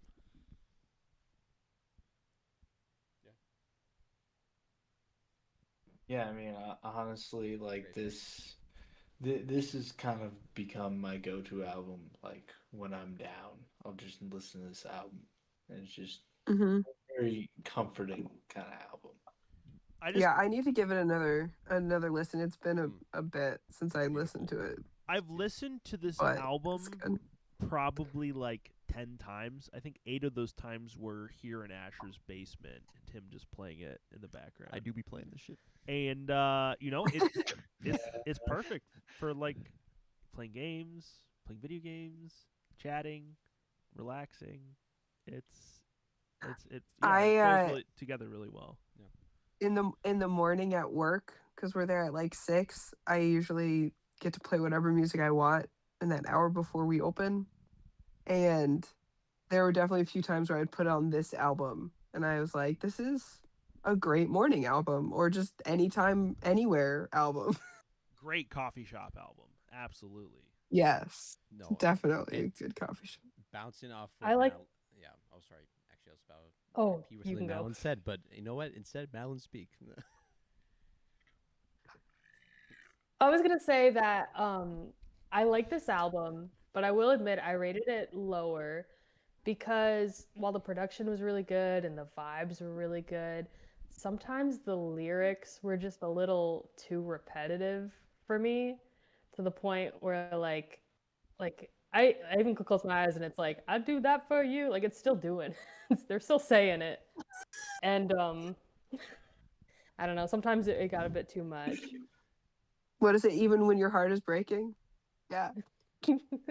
But that's like the beauty of it is. Yeah. These kind of mixtapes where it's like sample based, right? They're like it's taking a sample and it's like trying to invert it on itself and trying to iterate it in different ways. And ironically, I was going to use one of your points earlier on to emphasize the album, but maybe that's not the best idea right now. But no, I feel like this is like one of those albums where, like, again, it's not like it's pushing any boundaries, but like I feel like it's a perfect thing to put on while you're in the car, while you're at the job site, Noah, or Esme, you're at work. Like, it's safe, but not in like a inoffensive way. Like, it's safe in the sense that like it's just. It is a safe social album. Yeah, like there'd be mornings where I'm like, oh, I want to play something from album of the year just so that I can listen to it. And I'd be like, well, what I want to play is Louse the Cat, but my coworker's not going to like that. So I'll just put on this instead.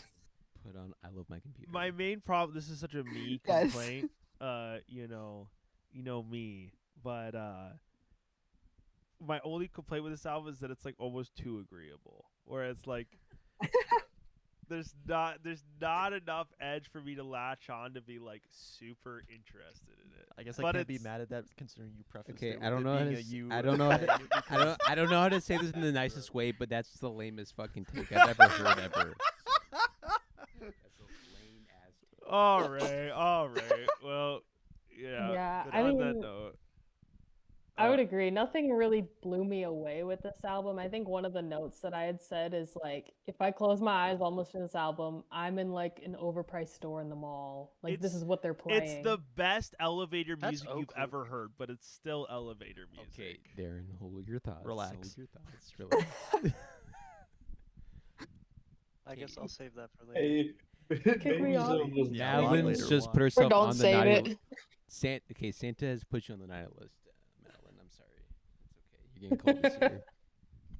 And at number 7, Malcolm Todd still. So how did this get such a high rating? This is a Mason pick, but Noah also was thinking about picking this, so I'll let Noah bring it in. Yeah, I was originally going to pick this, but then Mason was posted it right after my pick, so I just made a deal with him. I was just going to pick the Marabou State, honestly. Just wanted more spread. But this, like honestly, just loved it. Absolutely loved this album in general. But it's really just kind of hit the sweet spot as far as sorry, I gotta connect my headphones again. There we go. But it really just hit the sweet spot as far as alternative, just more experimental. And honestly, until you mentioned it, I had no idea that he was even a nepo baby. I had no idea. Most musicians are nepo babies. Clearly, That's someone actually- did that's a pretty better common as a thing. nepo baby than the other. That's fair. But still, honestly, that really doesn't even change my opinion on this album in general, because it just felt comfortable to listen to. This one and the Marabou State album, like, I found very close together, and like they kind of went hand in hand, you know? Like I like both of them like just felt comforting to listen to, you know? This is kind of a equal but opposite of Marabou State for me as well, where it wasn't an album that I was like always putting on in the background, but there were like a few songs from it that were all genuinely considerations for like my favorite songs of the year. And like I would just put on all the time, no matter the situation. Concrete, Bleeds, and Original off the this is the deluxe version. All of those songs go dummy hard. And credit where credit is due, Audrey Hobart does have co-writing credits on Concrete, and that song slaps. So, you know, I guess she's good at something. Okay. No, this album, I love this album. No, I know this is Mason's album, but I feel like in my head it's Noah's album. So Mason's not here to defend himself. So I've talked to a lot of people about Laundry Day, which a lot of people despise Laundry Day with a passion. Am I a lot of people to you, Ethan? You are a lot of people to me. At least 3 people. Honestly, if I'm gonna be honest with you, I really didn't. I didn't love Laundry Day. I liked it, but I didn't love it. So this that's album, totally fair. I loved a lot more. But I love this album for the same way I love Laundry Day, and that it just felt like it was youthful, it was fun, it was fresh, it was like not very offensive, but again, it was just, I don't know. You want your albums to be offensive? I want my albums to be very offensive, but sometimes I need like a break from it. But no, Malcolm Todd, like I for the same reason I had Laundry Day on, like I don't really know why, like I just can't stop listening to them. It's just like his vocals are impeccable. Like it's just fresh. It feels lively. Like it, I don't know. It's hard to stop listening to him. Yeah, so I think I heard Concrete first. I don't know if it was on like a Spotify recommended or know if you shared that track specifically. But I was in the Concrete or something. And I was like, this is dope. So I was like, oh, I'll listen to the whole album. Did not love Harry Styles. I felt like that kind of it worked in terms of setting the tone for the album, but I felt like some of the lyrics were pretty corny. But after that, like there's so many good songs on this thing. That's why the album thrived. Was like it was a little corny. Like Who's the Fool?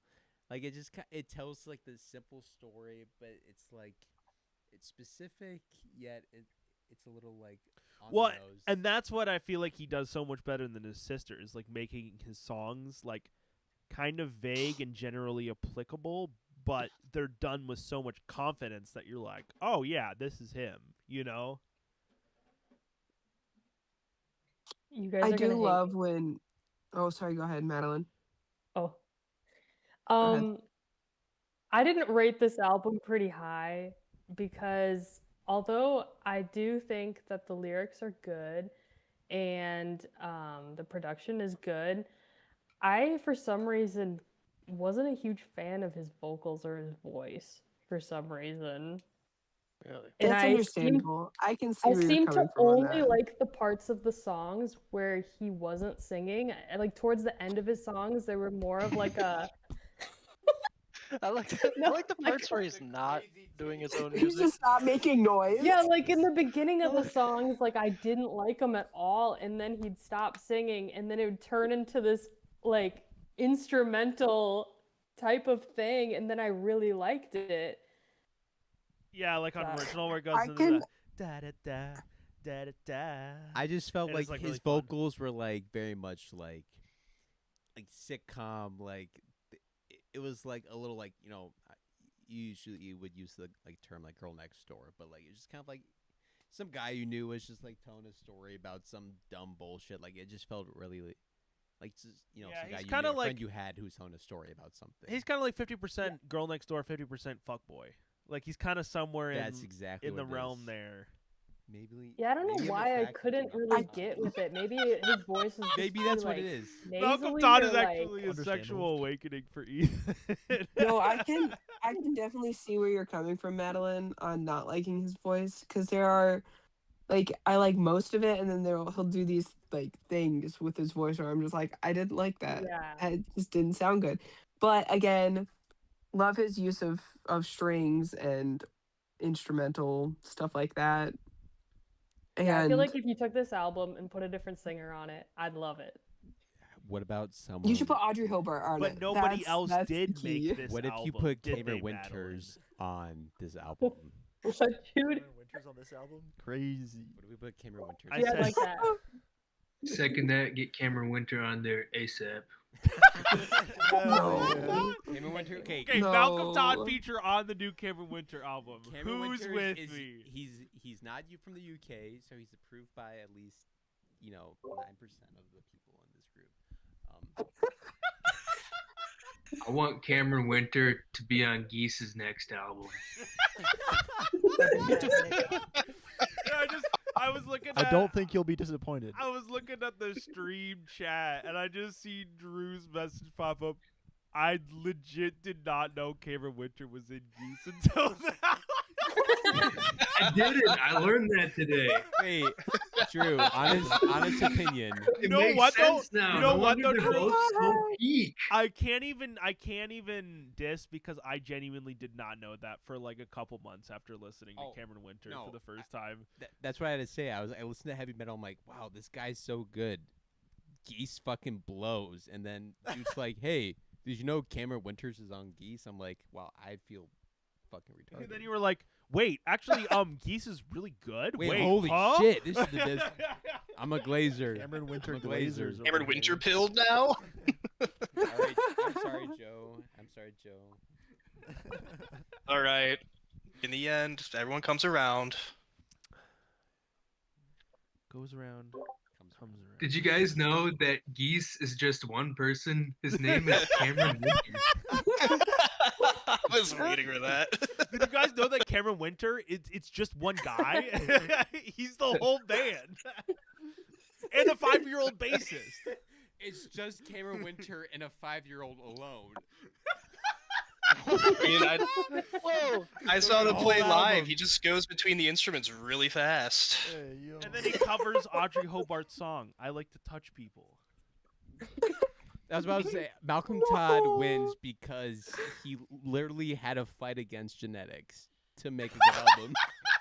I like to touch He had to. my computer. He had to literally fight evolution Okay. to its core to make a good album.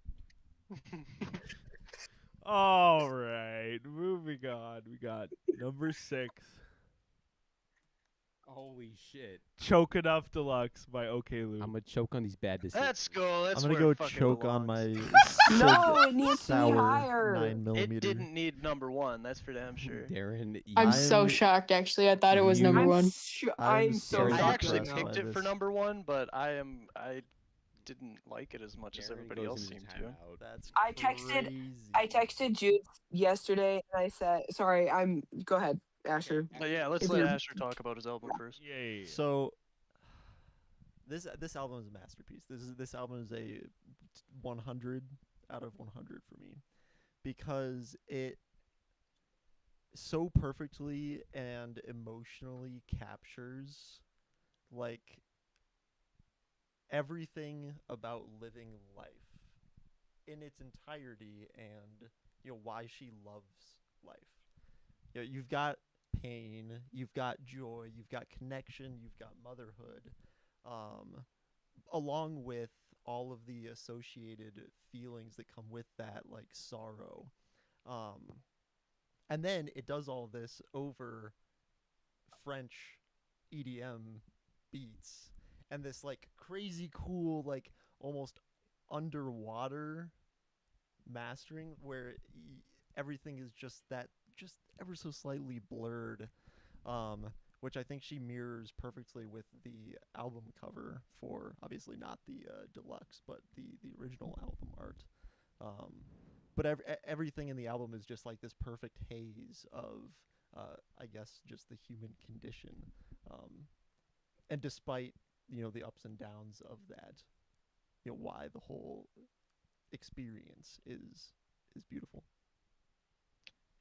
All right, I'm gonna play devil's advocate on the other side here. I actually really did like the second half of this album. The first half, though, to me, to kind of touch back on Madeline's point earlier, sounds like expensive retail elevator music. And that's maybe a hot take. I know a lot of you like it a lot, but personally for me, it was just kind of mild, and I was not impressed by the first half of the album. Again, the second half, I think it really livened up a lot. And I think seeing some of those songs on the first half of the album, like Thank You for Recording, and Family and Friends in particular, seeing that live and seeing, because it's simple, right? It's not a complex arrangement of sounds, but the simplicity of the instruments and the way that it's performed, I feel like is special. I'm gonna jump on that, and first of all, I would like to say I'm a proud owner of Choke Enough on vinyl, which is now sold out. So, oh, dude, you're so hipster. Please, clap for me. Yeah, okay, everyone. Yeah. Anyways, but I've got the deluxe. Yes. Oh, he's got the deluxe. I've also got it, but mine's bigger. Between it's actually smaller. It doesn't have the original. Full Infinity Gauntlet. So if any of you want to be elevated in the proper way, please come over. No, I love Choke Enough out of the gate, and it does this simple task or what should be a simple thing for most artists that they do not do, and is that it has continuity from front to end, and it is a non-stop project that combines simple elements that, again, it's production that's done in a simple way, but requires you to listen multiple times to like enjoy the layers in the production, the instruments that are used, the plugins. I know it's all electronic, but it's, it's painfully simple. It's painfully simple, but it is just beautiful. And I mean, her voice is impeccable, and it's entrancing. And so I feel like it's one of those albums where like either you hate it or you love it. There's no in between. So if you dislike it, I totally understand. But yeah, Jude a while ago goes, "Oh, did you listen to Choke Enough yet?" And I was like, "Oh, I did, but it was kind of meh. Like I didn't really think it was that interesting." And then he played me, or we watched the Tiny Desk together for it, and I was like, "Oh my goodness, this is incredible." So then I proceeded to listen to the album like 10 times in the span of like a few days, it felt like. But it's so gorgeous. Again, her vocal range is quite ideal for me to sing along with, which really helps me like an album better. And again, just the fact that she's a multi-instrumentalist, her voice is gorgeous. Her lyrics are incredible. And she's a mother. I'll find my she's a mom. She is mother. Yeah, so that's kind of an interesting revelation because I didn't know that. No, but she be my mommy. But like, I'll find myself. Maybe this is just because I've listened to it so many times, but I'll find myself like singing songs from Choke Enough. Even if I don't know the lyrics or whatever, but it's a gorgeous song. Blade Bird is a 100 out of 100 for me. So is Harvest Sky. So yeah. I will say, Ethan used the words like painfully simple, and that's like kind of how I felt. I wish it did more. Like I wish it, I don't know, it could have gone a lot more complex. And I'm glad that a lot of elements were very simple, but there's also a side of me that wishes it like expanded. So let me break it down for you. Okay. The way that this album, the first time I listened to this album, I will agree. If you're talking to me after one listen through of this album, I would be saying the same thing. I'd be like, Harvest Sky, it didn't explode enough. I wanted some real drops. Like, where's the bangers? Okay, but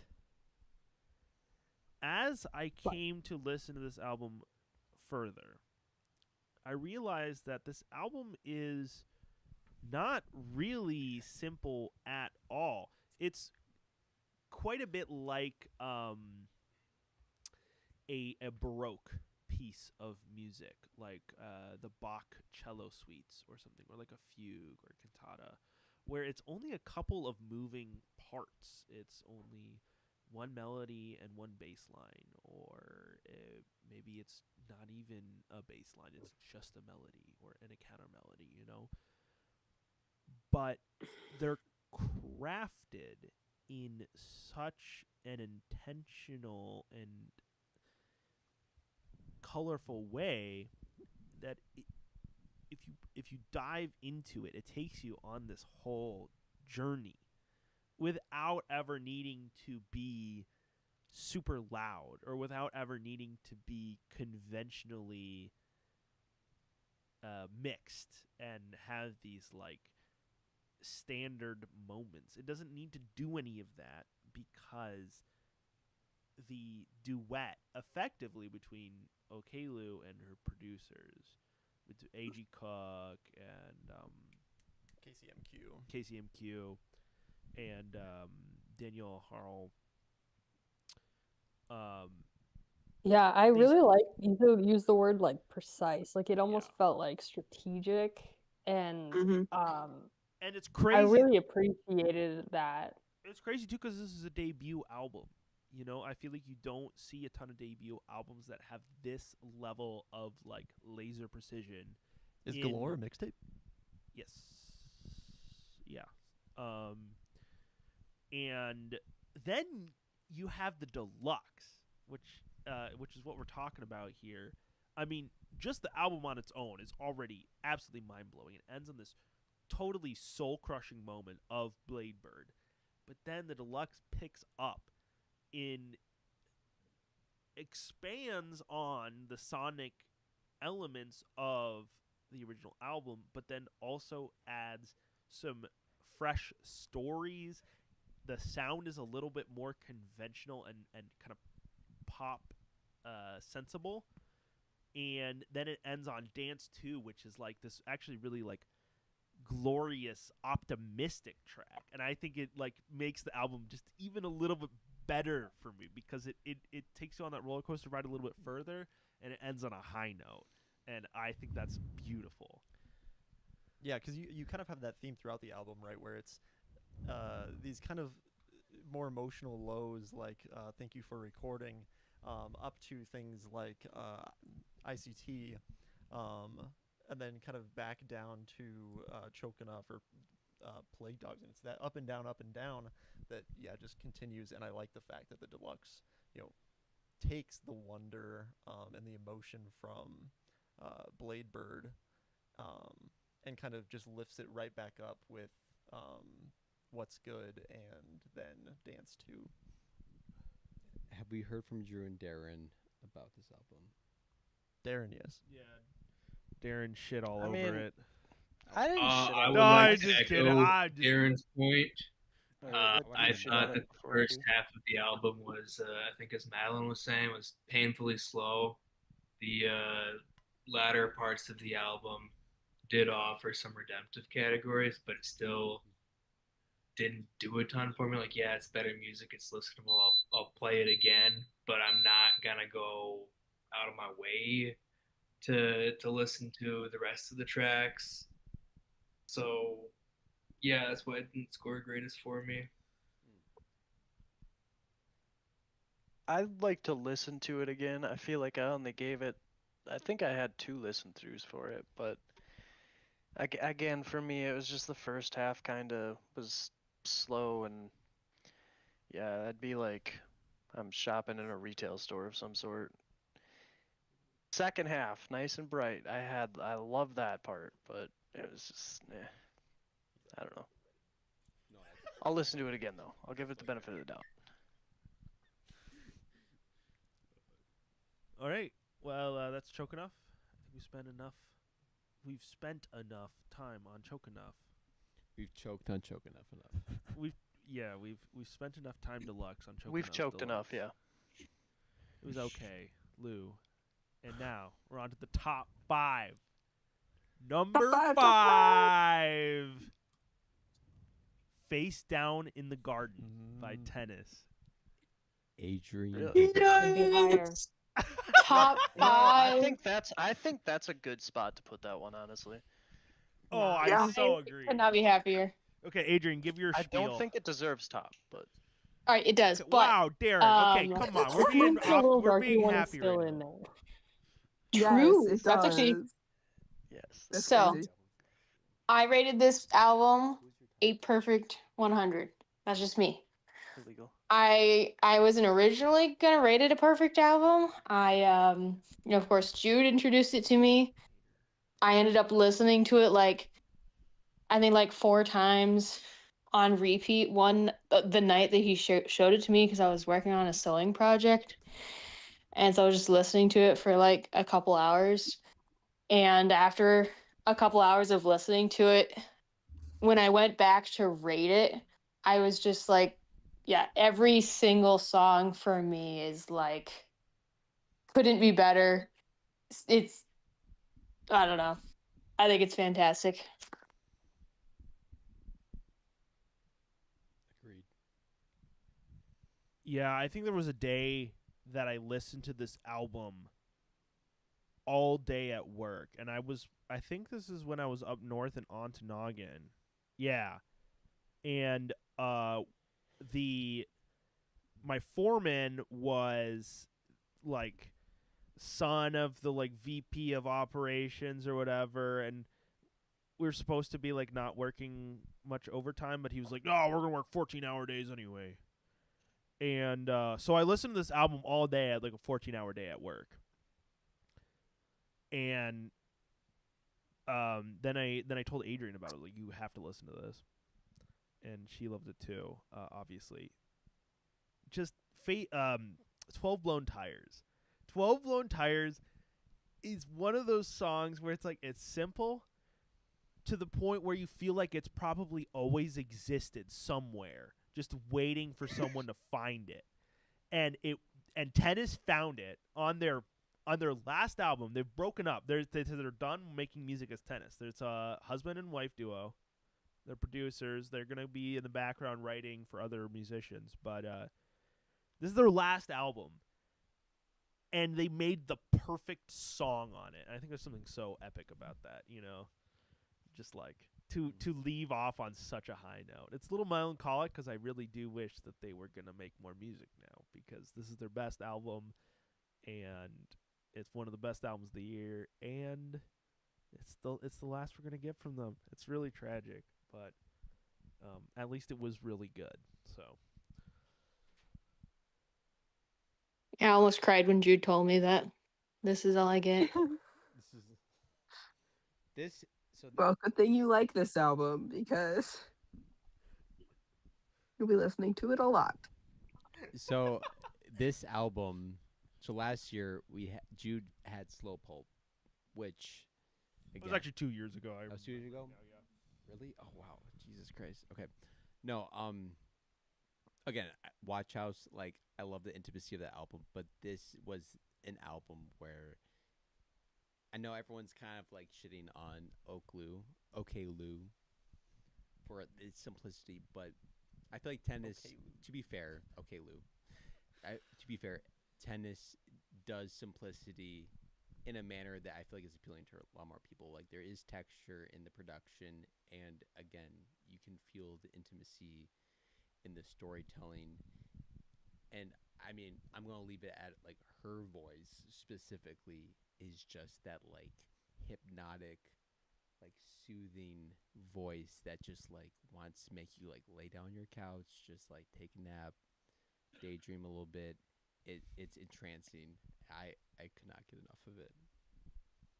Yeah, this is a gorgeous album.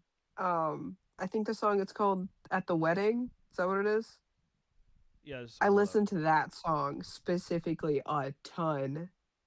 And the funny thing is I think it's Weight of Desire. I played that song for my mom and she goes, "This is a Kate Bush song." And I was like, "No, it's not. This is an original tennis song." And she goes, "No, it's a Kate Bush song. She uses those lyrics." And so we had to go on this whole, deep dive of reading Kate Bush lyrics. And she goes, "Nope, she says those same two words, so that's a Kate Bush song." Yeah, I think they say in 12-1 or Weight of Desire, she says 2 steps from the water. And then I think in Hounds of Love by Kate Bush, she says two steps on the water. On the water. No, Yeah. Actually, bring up Kate Bush. That's a perfect way of putting this. Is like, the tennis is like Kate Bush, Portishead, but like exponentially less depressing and dark and like full of like a little easier to listen to because it's not so sad. What this album reminded me the most of, and this is something that I think only Ethan will get, but Sneaky Little Devil. To me, this is like if Sneaky Little Devil put out an album. The fucking tight snares. Oh, dude, the production's so good. Everything. It's just tight. It's like compressed to perfection. This album, I didn't think I was going to like because I didn't like the last album that Tennis made. But I really liked this album. I think this was one of my top 5 picks. Yeah, I'm with you there because I didn't even listen to this one when it came out because of that. But of the ones that I hadn't listened to prior to the list, it's the one that I rated the highest. This is super solid album. Fuck is Joe's profile picture?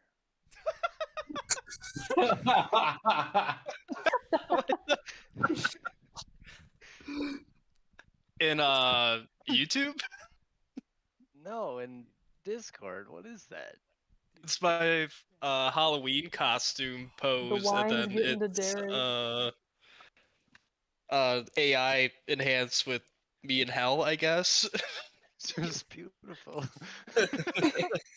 With the dark Brandon eyes. That's where you'll be for blaspheming a priest. I was very respectful. Okay. Sorry to distract. Well, sorry. Maybe purgatory. Then. Sorry. You'll probably just go to purgatory. It's fine. Yeah, I'll wait it out. That's where I'll be. Yeah. True. I'll pray for you. I'll do a rosary to take 100 years off your purgatory. Okay. Thanks, man. Thanks, man. All right. Are you guys ready to see number 4? We've got so ready. From the Private Collection of Saba and No ID by Saba and No ID. There we go. That's a good spot for that, I think. Yep, that feels good. Yeah, I don't know. I'm pretty simple, but I can be pretty picky when it comes to most rap. So maybe a slightly unlikely pick for me, but and it still applies now, but every time I listen to it, I like it more. Some of the tracks just like go harder. And I only found it because one of the artists that's featured on it a couple times, I think it's pronounced Ogi. She's on like 3 of the songs, I think.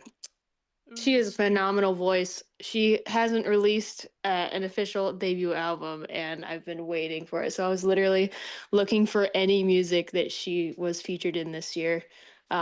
but I actually just ended up liking the entire album besides her. So that was pretty sweet. Yeah, and Ogi put out an EP a few years ago, I think like 2022, with No ID as well on production. So it's a lot of the same kind of style of production.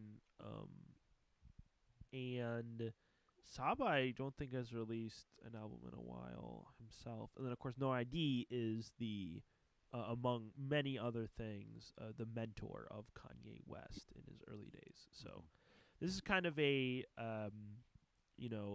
new generation rapper with Saba meeting a kind of a well-established old generation producer, and it's just so classy. Like, it's dripping with just the utmost like casual swag, while at the same time being like a little playful and homey sometimes, like kind of just it just feels very genuine, very honest, and it's got some really cool moments. The song Breakdown samples a Janet Jackson song. And I was listening to some of Janet Jackson's discography for the first time earlier this year, and I heard it, and I was like, "Oh my gosh, that's that Saba song." I was listening to a song came on at work the other day, and I was like, "This is in Saba." I don't remember what song it is, and I don't remember what, like, either the Saba song or the song that I heard, but I was like, "This is also a sample." Yeah. But yeah, I can't remember. But sorry. Just some really fun samples, but yeah. But also, yeah, the song Head Wrap, which I think is the one that features OG or whatever, is such a good song. Yeah. I love that song. And then also I can also be kind of picky with rap. Hence the reason I don't like the Yeet album. But it's peak. Give it a few years. This album is fantastic. One of, I think, if not my highest rated, like not my picks album. And like obviously I know it didn't get picked at all, but the Chance the Rapper album was the other rap album this year that I was like, this is, well, and that other rap album that we're going to talk about too. But you know, what are you talking about? What? No, something I will. Darren's so ready. Saba No ID, like Saba and No ID again, like they kind of like ride the wave of like very classic hip hop, and I mean they got great features including BJ the Chicago Kid, which I for a lot of people I feel like they might not resonate with this as much, but like it's a very like, as cheesy as it sounds, it's a very empowering album. Like it's very much about like uplifting a community, and like in terms of like mainstream hip hop, the only comparable person I'm thinking of right now is someone like Kendrick Lamar, where it's about like empowering like a generation, a demographic that might specifically listen to his music. It's like no nonsense. It's just classic samples. It's like classic riffs. It's nothing necessarily new, but it still like embodies like a very empowering message throughout. And again, I know that's not for everyone, but I find that to be a very like altruistic like tendency in this album that does carry it. Yeah, and it's not doing anything particularly new, but it's showcasing new talent in a way that's really exciting. You know, I like Adrian said, like Ogi, and of course Saba himself, just to see them kind of employ this level of professionalism and just exactness in a project like this makes me really excited to see like what they're going to release in the future. Oh. Top 3 is different than what I was expecting. So, are we ready for the top 3? Absolutely. Ethan, number for 3. Sure. Are these truly top 3? Sam Fender? People watching, by Sam Fender. Is that what we got next? I want to revote. I like that one as being a third. Number Recount the votes. Number Jude three. Counting the votes. Jude You Hochstein. count. You stop counting. Okay, so here's what I'm gonna do. I'm gonna talk about this album and I'm gonna leave.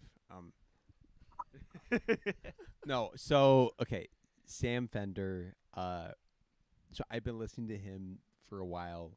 He has an album before this that was kind of like got him to the limelight, and I feel like people watching completely switched narratives. So he had the help of a very influential member of the War on Drugs, Adam, Grand Duciel, as a co-producer, and I have not been able to stop listening to this album. Like I bought it on vinyl. I've been listening to it nonstop. I can't get enough of it. First off, with people watching, I feel like, first of all, as we've gone through all these albums, we've talked about like storylines, narratives. And I feel like what people watching does is tell a story that is, basic human philosophy that is also relatable. So like the concept of the album is Sam Fender like talking about his hometown, his friends, his family, and him struggling with trying to choose to leave it all behind to make himself a better person and to leave people behind because in reality those people are holding him down. And I feel like that's a narrative that I know a lot of you guys. I feel like that's something that's like very personable. Trying to cut off unhealthy relationships, and then inevitably you look back and you see those people and you see where they're at, and it's not a great place. It's very personable. It's hard to watch, and it's just a reality of life, and that's what this album was going at. And I love seeing that, he blew up, he got big, and he told a story that was pretty much one for one of his life. It wasn't like trying to pander to like a general like storyline that people might relate with. At the same time, it did relate with a lot of people. I can't stop listening to this album. It's very emotional. It's hard to listen to. But again, the refinement of the album, the sounds that are seen in it, he explores new sounds that we didn't see in his last album that were, explore new areas. Like we see like TV Dinner, like that's like a 1-for-1 of Well, it just sounds a lot like Radiohead or something like Amnesiac exactly. era. And yeah. it's exciting. It's cool to see someone like explore an area that's like already been explored, but like he's excited to explore new sounds in himself. Again, it's a very personal story. It's talking about specifically the North Shields, England, that the hometown that he lived in, that he's leaving. He's actually incorporated a symphonic group in the area, orchestral group in the area, and he's incorporated that into his finale of the album. So I just feel like those are tones and notes in an album that you don't see in a lot of artists, where like this feels very personalized. This feels, very much like a story of yourself, that like we've talked about a lot of albums previously where it feels like people are posing, they're trying to create a superficial storyline. This feels real. And because of that, I can't stop listening to it, because it feels real, it feels genuine, and because of that, it like mirrors my own life and everyone else's life. I hope, hopefully, if you're listening to it, because it's real, and as a human, you can't help but impersonate what's real.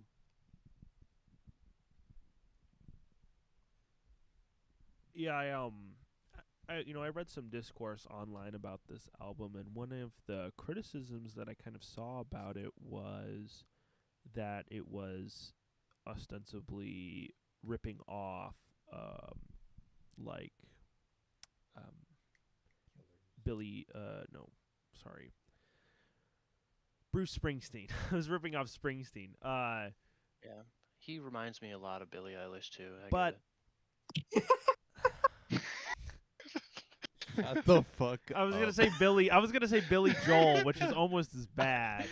But no, Bruce No Springsteen. Billy Yeah, Joel hate. like I mean, he's doing the Heartland rock genre, right? But what I don't see that as a bad thing. Well, first of all, I don't think he's really ripping off Bruce Springsteen. Like Ethan said, with like songs like TV Dinner, I feel like he is doing something that's like kind of unexpected in his sound and his genre. But on top of that, I mean, if I were to compare him to Springsteen, it would be to say that he is one of the greatest songwriters of his generation. Like, he Sure, is and that's so... their only correlation. I mean, And I, they're don't- I both- don't see that critique as having any merit. That doesn't make much sense to me at all. No, agreed. That he's ripping off Bruce Springsteen. Well, I mean, there may be I'll a let you certain... finish your point. There may be a certain bald-headed man on the internet who said that about this long album. neck Who has a little bit more beard. sway than maybe he Yeah. sometimes Yeah. he He's got a should. lot of bad opinions. Yeah.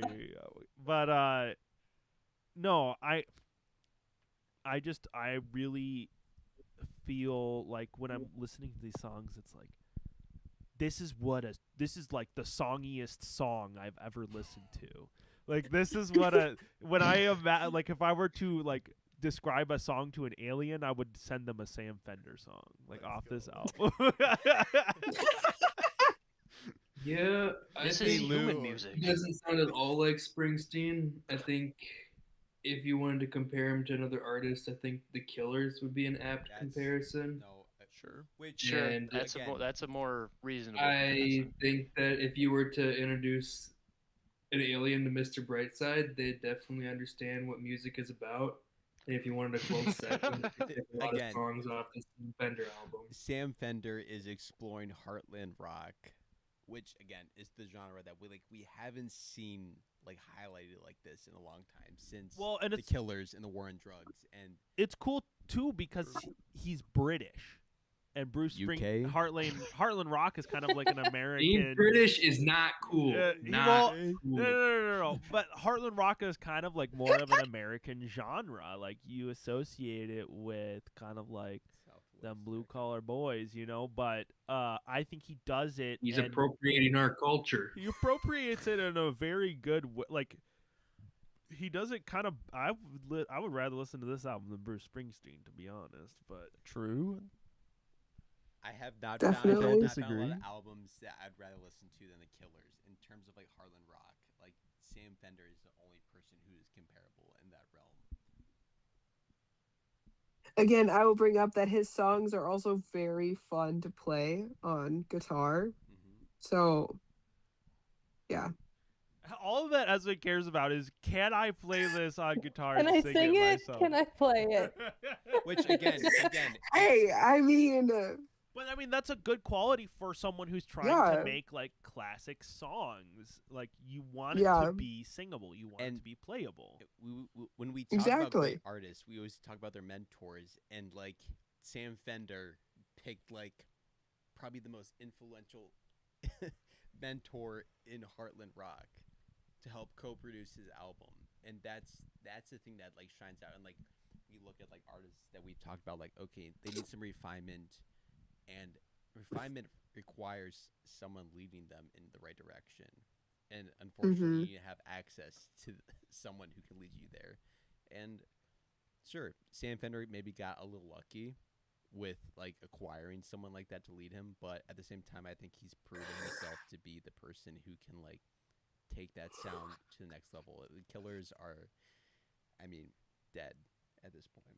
I don't think they can really like produce. I guess you could say they were getting killed. Whoa! Oh my god. Oh. Oh no. Yeah, I can't believe the last two are the last two. I just think Sam I Fender, know. Sam That is Fender is actually going to be a crazy. big hitter in the next 10 years. I'm shook right now. Okay. Number 2. Please. I was shocked by this. Nobody predicted this. But I'm okay with it. Yang by Lil Darky. It's crazy. The person who made this presentation. There's no way. Nobody disliked this album, pretty much. And you know How is what? that Okay. even possible? Okay, so let me. Dude, okay. you put together this presentation. Dude, how did you rig it? It was How a did you good rig I it? couldn't believe it either. Okay, Get him!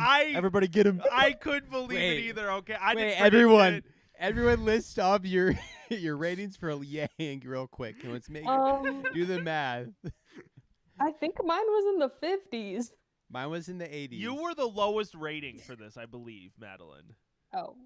I gave it an Slightly 83. below I this. thought it was pretty good. This doesn't surprise me at all. Okay, 82. let me explain. Okay, so Lil Darky, he is basically an internet rapper at this point. Basically, he is. That is yeah, his he identity. is an internet rapper. Like, he blew up on TikTok multiple times, and he's kind of known for being like really edgy, and making like kind of obnoxious trap music. Now, His top song is Yeah, so Holocaust. This one came yeah, his out top of song is called fucking Holocaust. nowhere. His second highest song is called Genocide. So that kind of paints a picture. However, and I will say he's also been very active. He released 2 albums this year. One he released three projects this year. Third, yeah. One of which was the worst thing I've ever heard. So I did not have a lot of high hopes for Yang. However, this album is one of the best, if not the best produced project all year. I don't know where he found his producers, but they are fucking amazing. The just everything is so tight and crunchy, and it blows up in the most amazing ways on like the songs where he kind of does like these shoegaze breakdowns. He and then he also has like really personal, emotional moments, like what's the song? Ezra, you know the song. Yeah, I know what you're talking about. I'm going crazy. Um, I'm going crazy. yeah, which is I'm going like crazy. this That song, epic that ends with this like whole like ballad to his late father, basically. And it's like that song brings me to tears. It's gorgeous. It's so cool to be surprised by an artist. This was an artist that I thought I knew what they did, what they were capable of, what they were going to do in the future. And then he releases this album that spans multiple genres. It's kind of centered on this neo-soul vibe, but it dips into shoegaze, it dips into experimental hip-hop and trap. And it sounds amazing. And then he has moments like I'm Going Crazy, which are just genuinely super emotional. I'm Going Crazy reminded me of To Pimp a Butterfly way too much. Really? Way too much. I mean, that's a good thing, though, right? Yes. I mean, the first part of the album. Well, I don't think I listened to the same album that everyone. Okay, to be fair, again, I feel like This is one of my favorites, honestly. I will say this. So we've had Lil Darky albums in the past, and I'm sorry if I'm talking over people, but we've had Lil Darky albums in the past, and this is like such a switch up to his previous albums that, like, 100%. I feel like that component in particular makes it more impressive. And like we've talked about Quedeca, where it talked about diversity in music and versatility, and that's what that context I feel like is the part that makes it more impressive. So Madeline, I feel like maybe you haven't listened to Lil Darky. Yeah, maybe I missed that. Which, if to be fair, if we're talking about like, you know, being like, if we're going to critique an album top to bottom, like at the end of the day, maybe it's not the best album to you, and like if you give it a low rating, I feel like that's fair. Yeah, for this to be my first introduction to Lil Darky, it was kind of like out of the blue. I feel like you don't even. I feel like it's almost better if you don't have an introduction to Lil Darky. Like it's so. This album is amazing. impressive because it's Lil Darky. Well, like he was like, this is just not what you'd expect from him, and like it took was me more so exciting. off. Like it like blindsided me completely when I actually Yeah, it was listened almost to this for the first time. disconcerting. So, yeah, Jude again goes, you have to listen to this album. It's incredible. I go into it, listen to the first song, I'm like, this is awful. I hate this. And even throughout the songs, like throughout the album, I'd be like, Jude, why does he have to scream so much? Like, why does that? And he's like, it shows emotion, like it's important to the songs. But even through that, I really grew to love it. Again, I'm Going Crazy brings me to tears every time. It's gorgeous. The bass riff on Erica just is incredible. And that's the thing. He's like, that's what I'm saying. These producers are like unhinged. They have these like Erica has this sweet bass solo out of nowhere, and then like Heaven has like one of the most amazing guitar, even better than ADL's Coming. I'm sorry, it's true. And best guitar solos of the year. Talking about lyrics, Heaven, like the lyrics are incredible, but he doesn't do anything new in the second verse. Like he sings the exact same lyrics, and it's still one of the top songs of the year. Like, yeah, it's just like the catchiest pop song I've ever heard, and it's by Lil Darky, and it has a dope guitar solo. Like it's just ridiculous to think about, and he looks like that, you know. But it's like it's amazing. I don't know. It's so dope. It's so exciting to see like an artist just do something totally new and nail it. Yeah. And just completely unexpected from the background and like genre that he's kind of established himself in originally. Because we see so many other artists kind of doing this like genre jump, and completely flop at it. Some big names would be Ruby Da Cherry and Puya. Like where they take these kind of dramatic steps to make something a little bit more soulful, a little bit outside of their normal comfort zone, and they completely fall on their face. Whereas this is like, I'll admit it, I prefer Lil Darky's usual style over this, but it's insane that he has the chops to produce an album like this. Yeah. Right? Well, that's some fucking range. And yeah, I would say to expand on that, like across hip hop, we're seeing a lot of rappers kind of like, just bail on hip hop completely. Like, not just from. I feel like it was pretty common to see a lot of crossover, especially like Travis Barker and stuff. Like, rappers go over from like the underground hip hop to kind of, the more like rock metal kind of scene, or like you have like Jelly Roll jumping and Post Malone jumping to country music, and now they're country artists. And a lot of the times it doesn't. I feel like it doesn't work very well. Or like Big X the Plug made a country album this year, and it's just like, what are we really doing here? But this feels completely natural for Lil Darky. Like it feels like he is in his comfort zone, and it's something he's never done before. I feel like I don't see that in a lot of artists. Yeah, I will say I had no previous exposure to Lil Darky, so I have nothing to base it on, but I love this album. It's fantastic.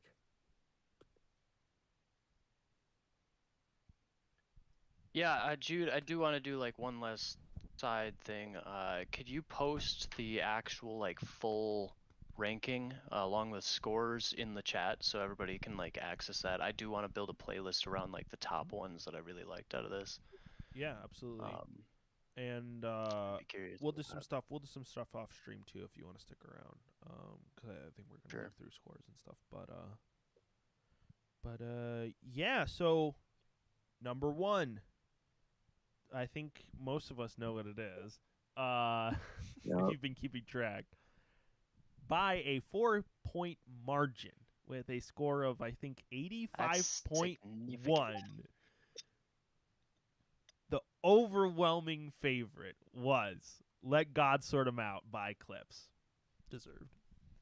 Oh, yeah. Yeah. I Totally fucking deserved. loved this album. I think this is one of the albums that was released and is just it's an instant classic. Like if Oh, any albums on the 100%. list from this year like are relevant in 10 years, it's for sure this one.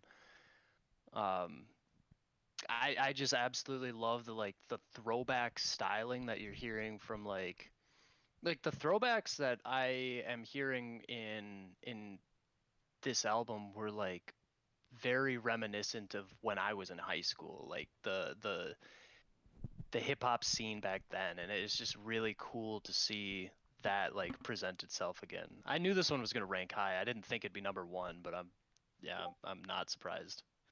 But I mean, yeah, I mean, they kind of curated a lot of the style of rap 10 years ago because they've been producing music for longer than that. Like, Yeah, they I think this got started out in the early 2000s, and they were quite big back in the day in their generation of rap.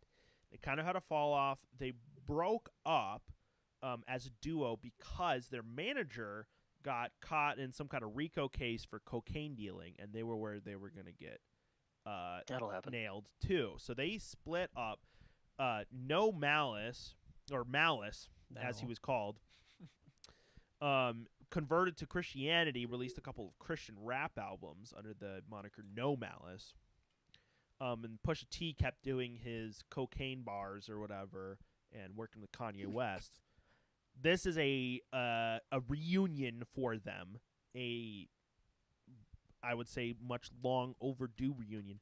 Malice is like pushing 50 now. They are old generation rappers, and I think that's part of what makes this album so exciting is you see old generation rappers like Jay-Z, like Kanye West, like Eminem. They're washed. They have nothing to offer anymore. And these guys come out after 15 years of no projects together.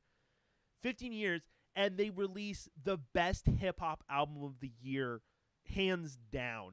And they bring Pharrell, who was formerly part of the production duo the Neptunes, who did all of Clips's production in the early days. Pharrell comes out and he brings, I would say, probably his most creative and singular production to date. Like, I love that this is doing classic hip hop and it's doing it really, really solid. But I also love that these beats sound like nothing Pharrell's ever produced before. And on top of that, their lyricism is as sharp as ever, and they're exploring new ground by broaching some really, really personal reflections on their parents with The Birds Don't Sing and with God. I mean, the final track is basically a prayer to God. It's religious, it's personal, it's familial. It covers all the bases I would expect in some kind of like indie or alternative album. That's a songwriter's exploration of themselves, you know. But then also it has like Mike Tyson Blow to the Face, which is just like one of the hardest rap songs I've ever heard. And it's like it's just got everything. It's just got everything, man. It's got range. It's got range. Emotion. His parents committing suicide and I've seen entire empires crumble and fall. It's like all of it's just like, holy shit, this is so like it was cool because like we've kind of seen all of these like artists play out their lives like as we were growing up, right? Like they were kind of in their prime, and now like this is like post their best releases, and then these guys come out and it's like showing what's that line mean? I've seen entire empires crumble and fall. Does that what does that allude to you guys? Because I want to say one thing, but before I say it, I'm curious what you guys' thoughts are. They're talking about they are old generation rappers. This is what's so cool about the album is they're totally cognizant of the situation they're in, where they've seen Kanye West, they've seen Jay-Z, they've seen Eminem, they've seen every rapper in the game hit their 40s and lose control of the brand that they had, or not even live, or not even live to see it. Or not even live. Yeah. Yep. Or they've seen Dude, guys who have been, and this is what's really cool about the back half of the album and the final track where they're talking about like, you know, by the grace of God, like they made it by the grace of God, yeah. By all That's the same song. By all metrics, they should have been locked up. They should have been shot. They should have fallen off. Something should have happened to them that happened to every other gangster rapper in the modern era, and it didn't happen to them, and they're going to use that opportunity to make the best music possible. And that's awesome. That's so sick. Yep. Yeah, again, I'm not a huge fan of rap, but this one, like, I had it on a repeat because it was so good. And the lyrics just kept on hitting me. And I'm like, again, bringing up all these artists are starting to really just have conversions and have like these experiences of they need God in their life and they need something to hold on to. And it's going to be faith. It's going to be something substantial like that. And that just hit me so hard because I'm like, these artists want truth and they want beauty in their lives. And yeah, it's phenomenal. Well, and every to kind of song. piggyback off that, like I feel like even more than the religious themes that I've heard in a lot of the music this year, you know, to quote Cameron Renter, God is real. God is actually real. I'm not kidding this time. God is really real. But you be saying that. But even more than that, I've noticed a lot of like familial kind of like reconnecting with parents. You saw that last year with like Chromacopia by Tyler the Creator, and I feel like you're seeing a lot of that this year, where it's just like acknowledging the influence and the respect that's owed to your parents, and I think it's really cool to see, and it makes a lot of sense because art is oftentimes like rebellious to the zeitgeist, to the norms, and I think we're seeing a lot of like I saw a lot of articles this year about basically kids cutting off their parents. There's a lot of kids who are like, well, my parent's abusive, so I'm just gonna cut them off, or whatever, you know.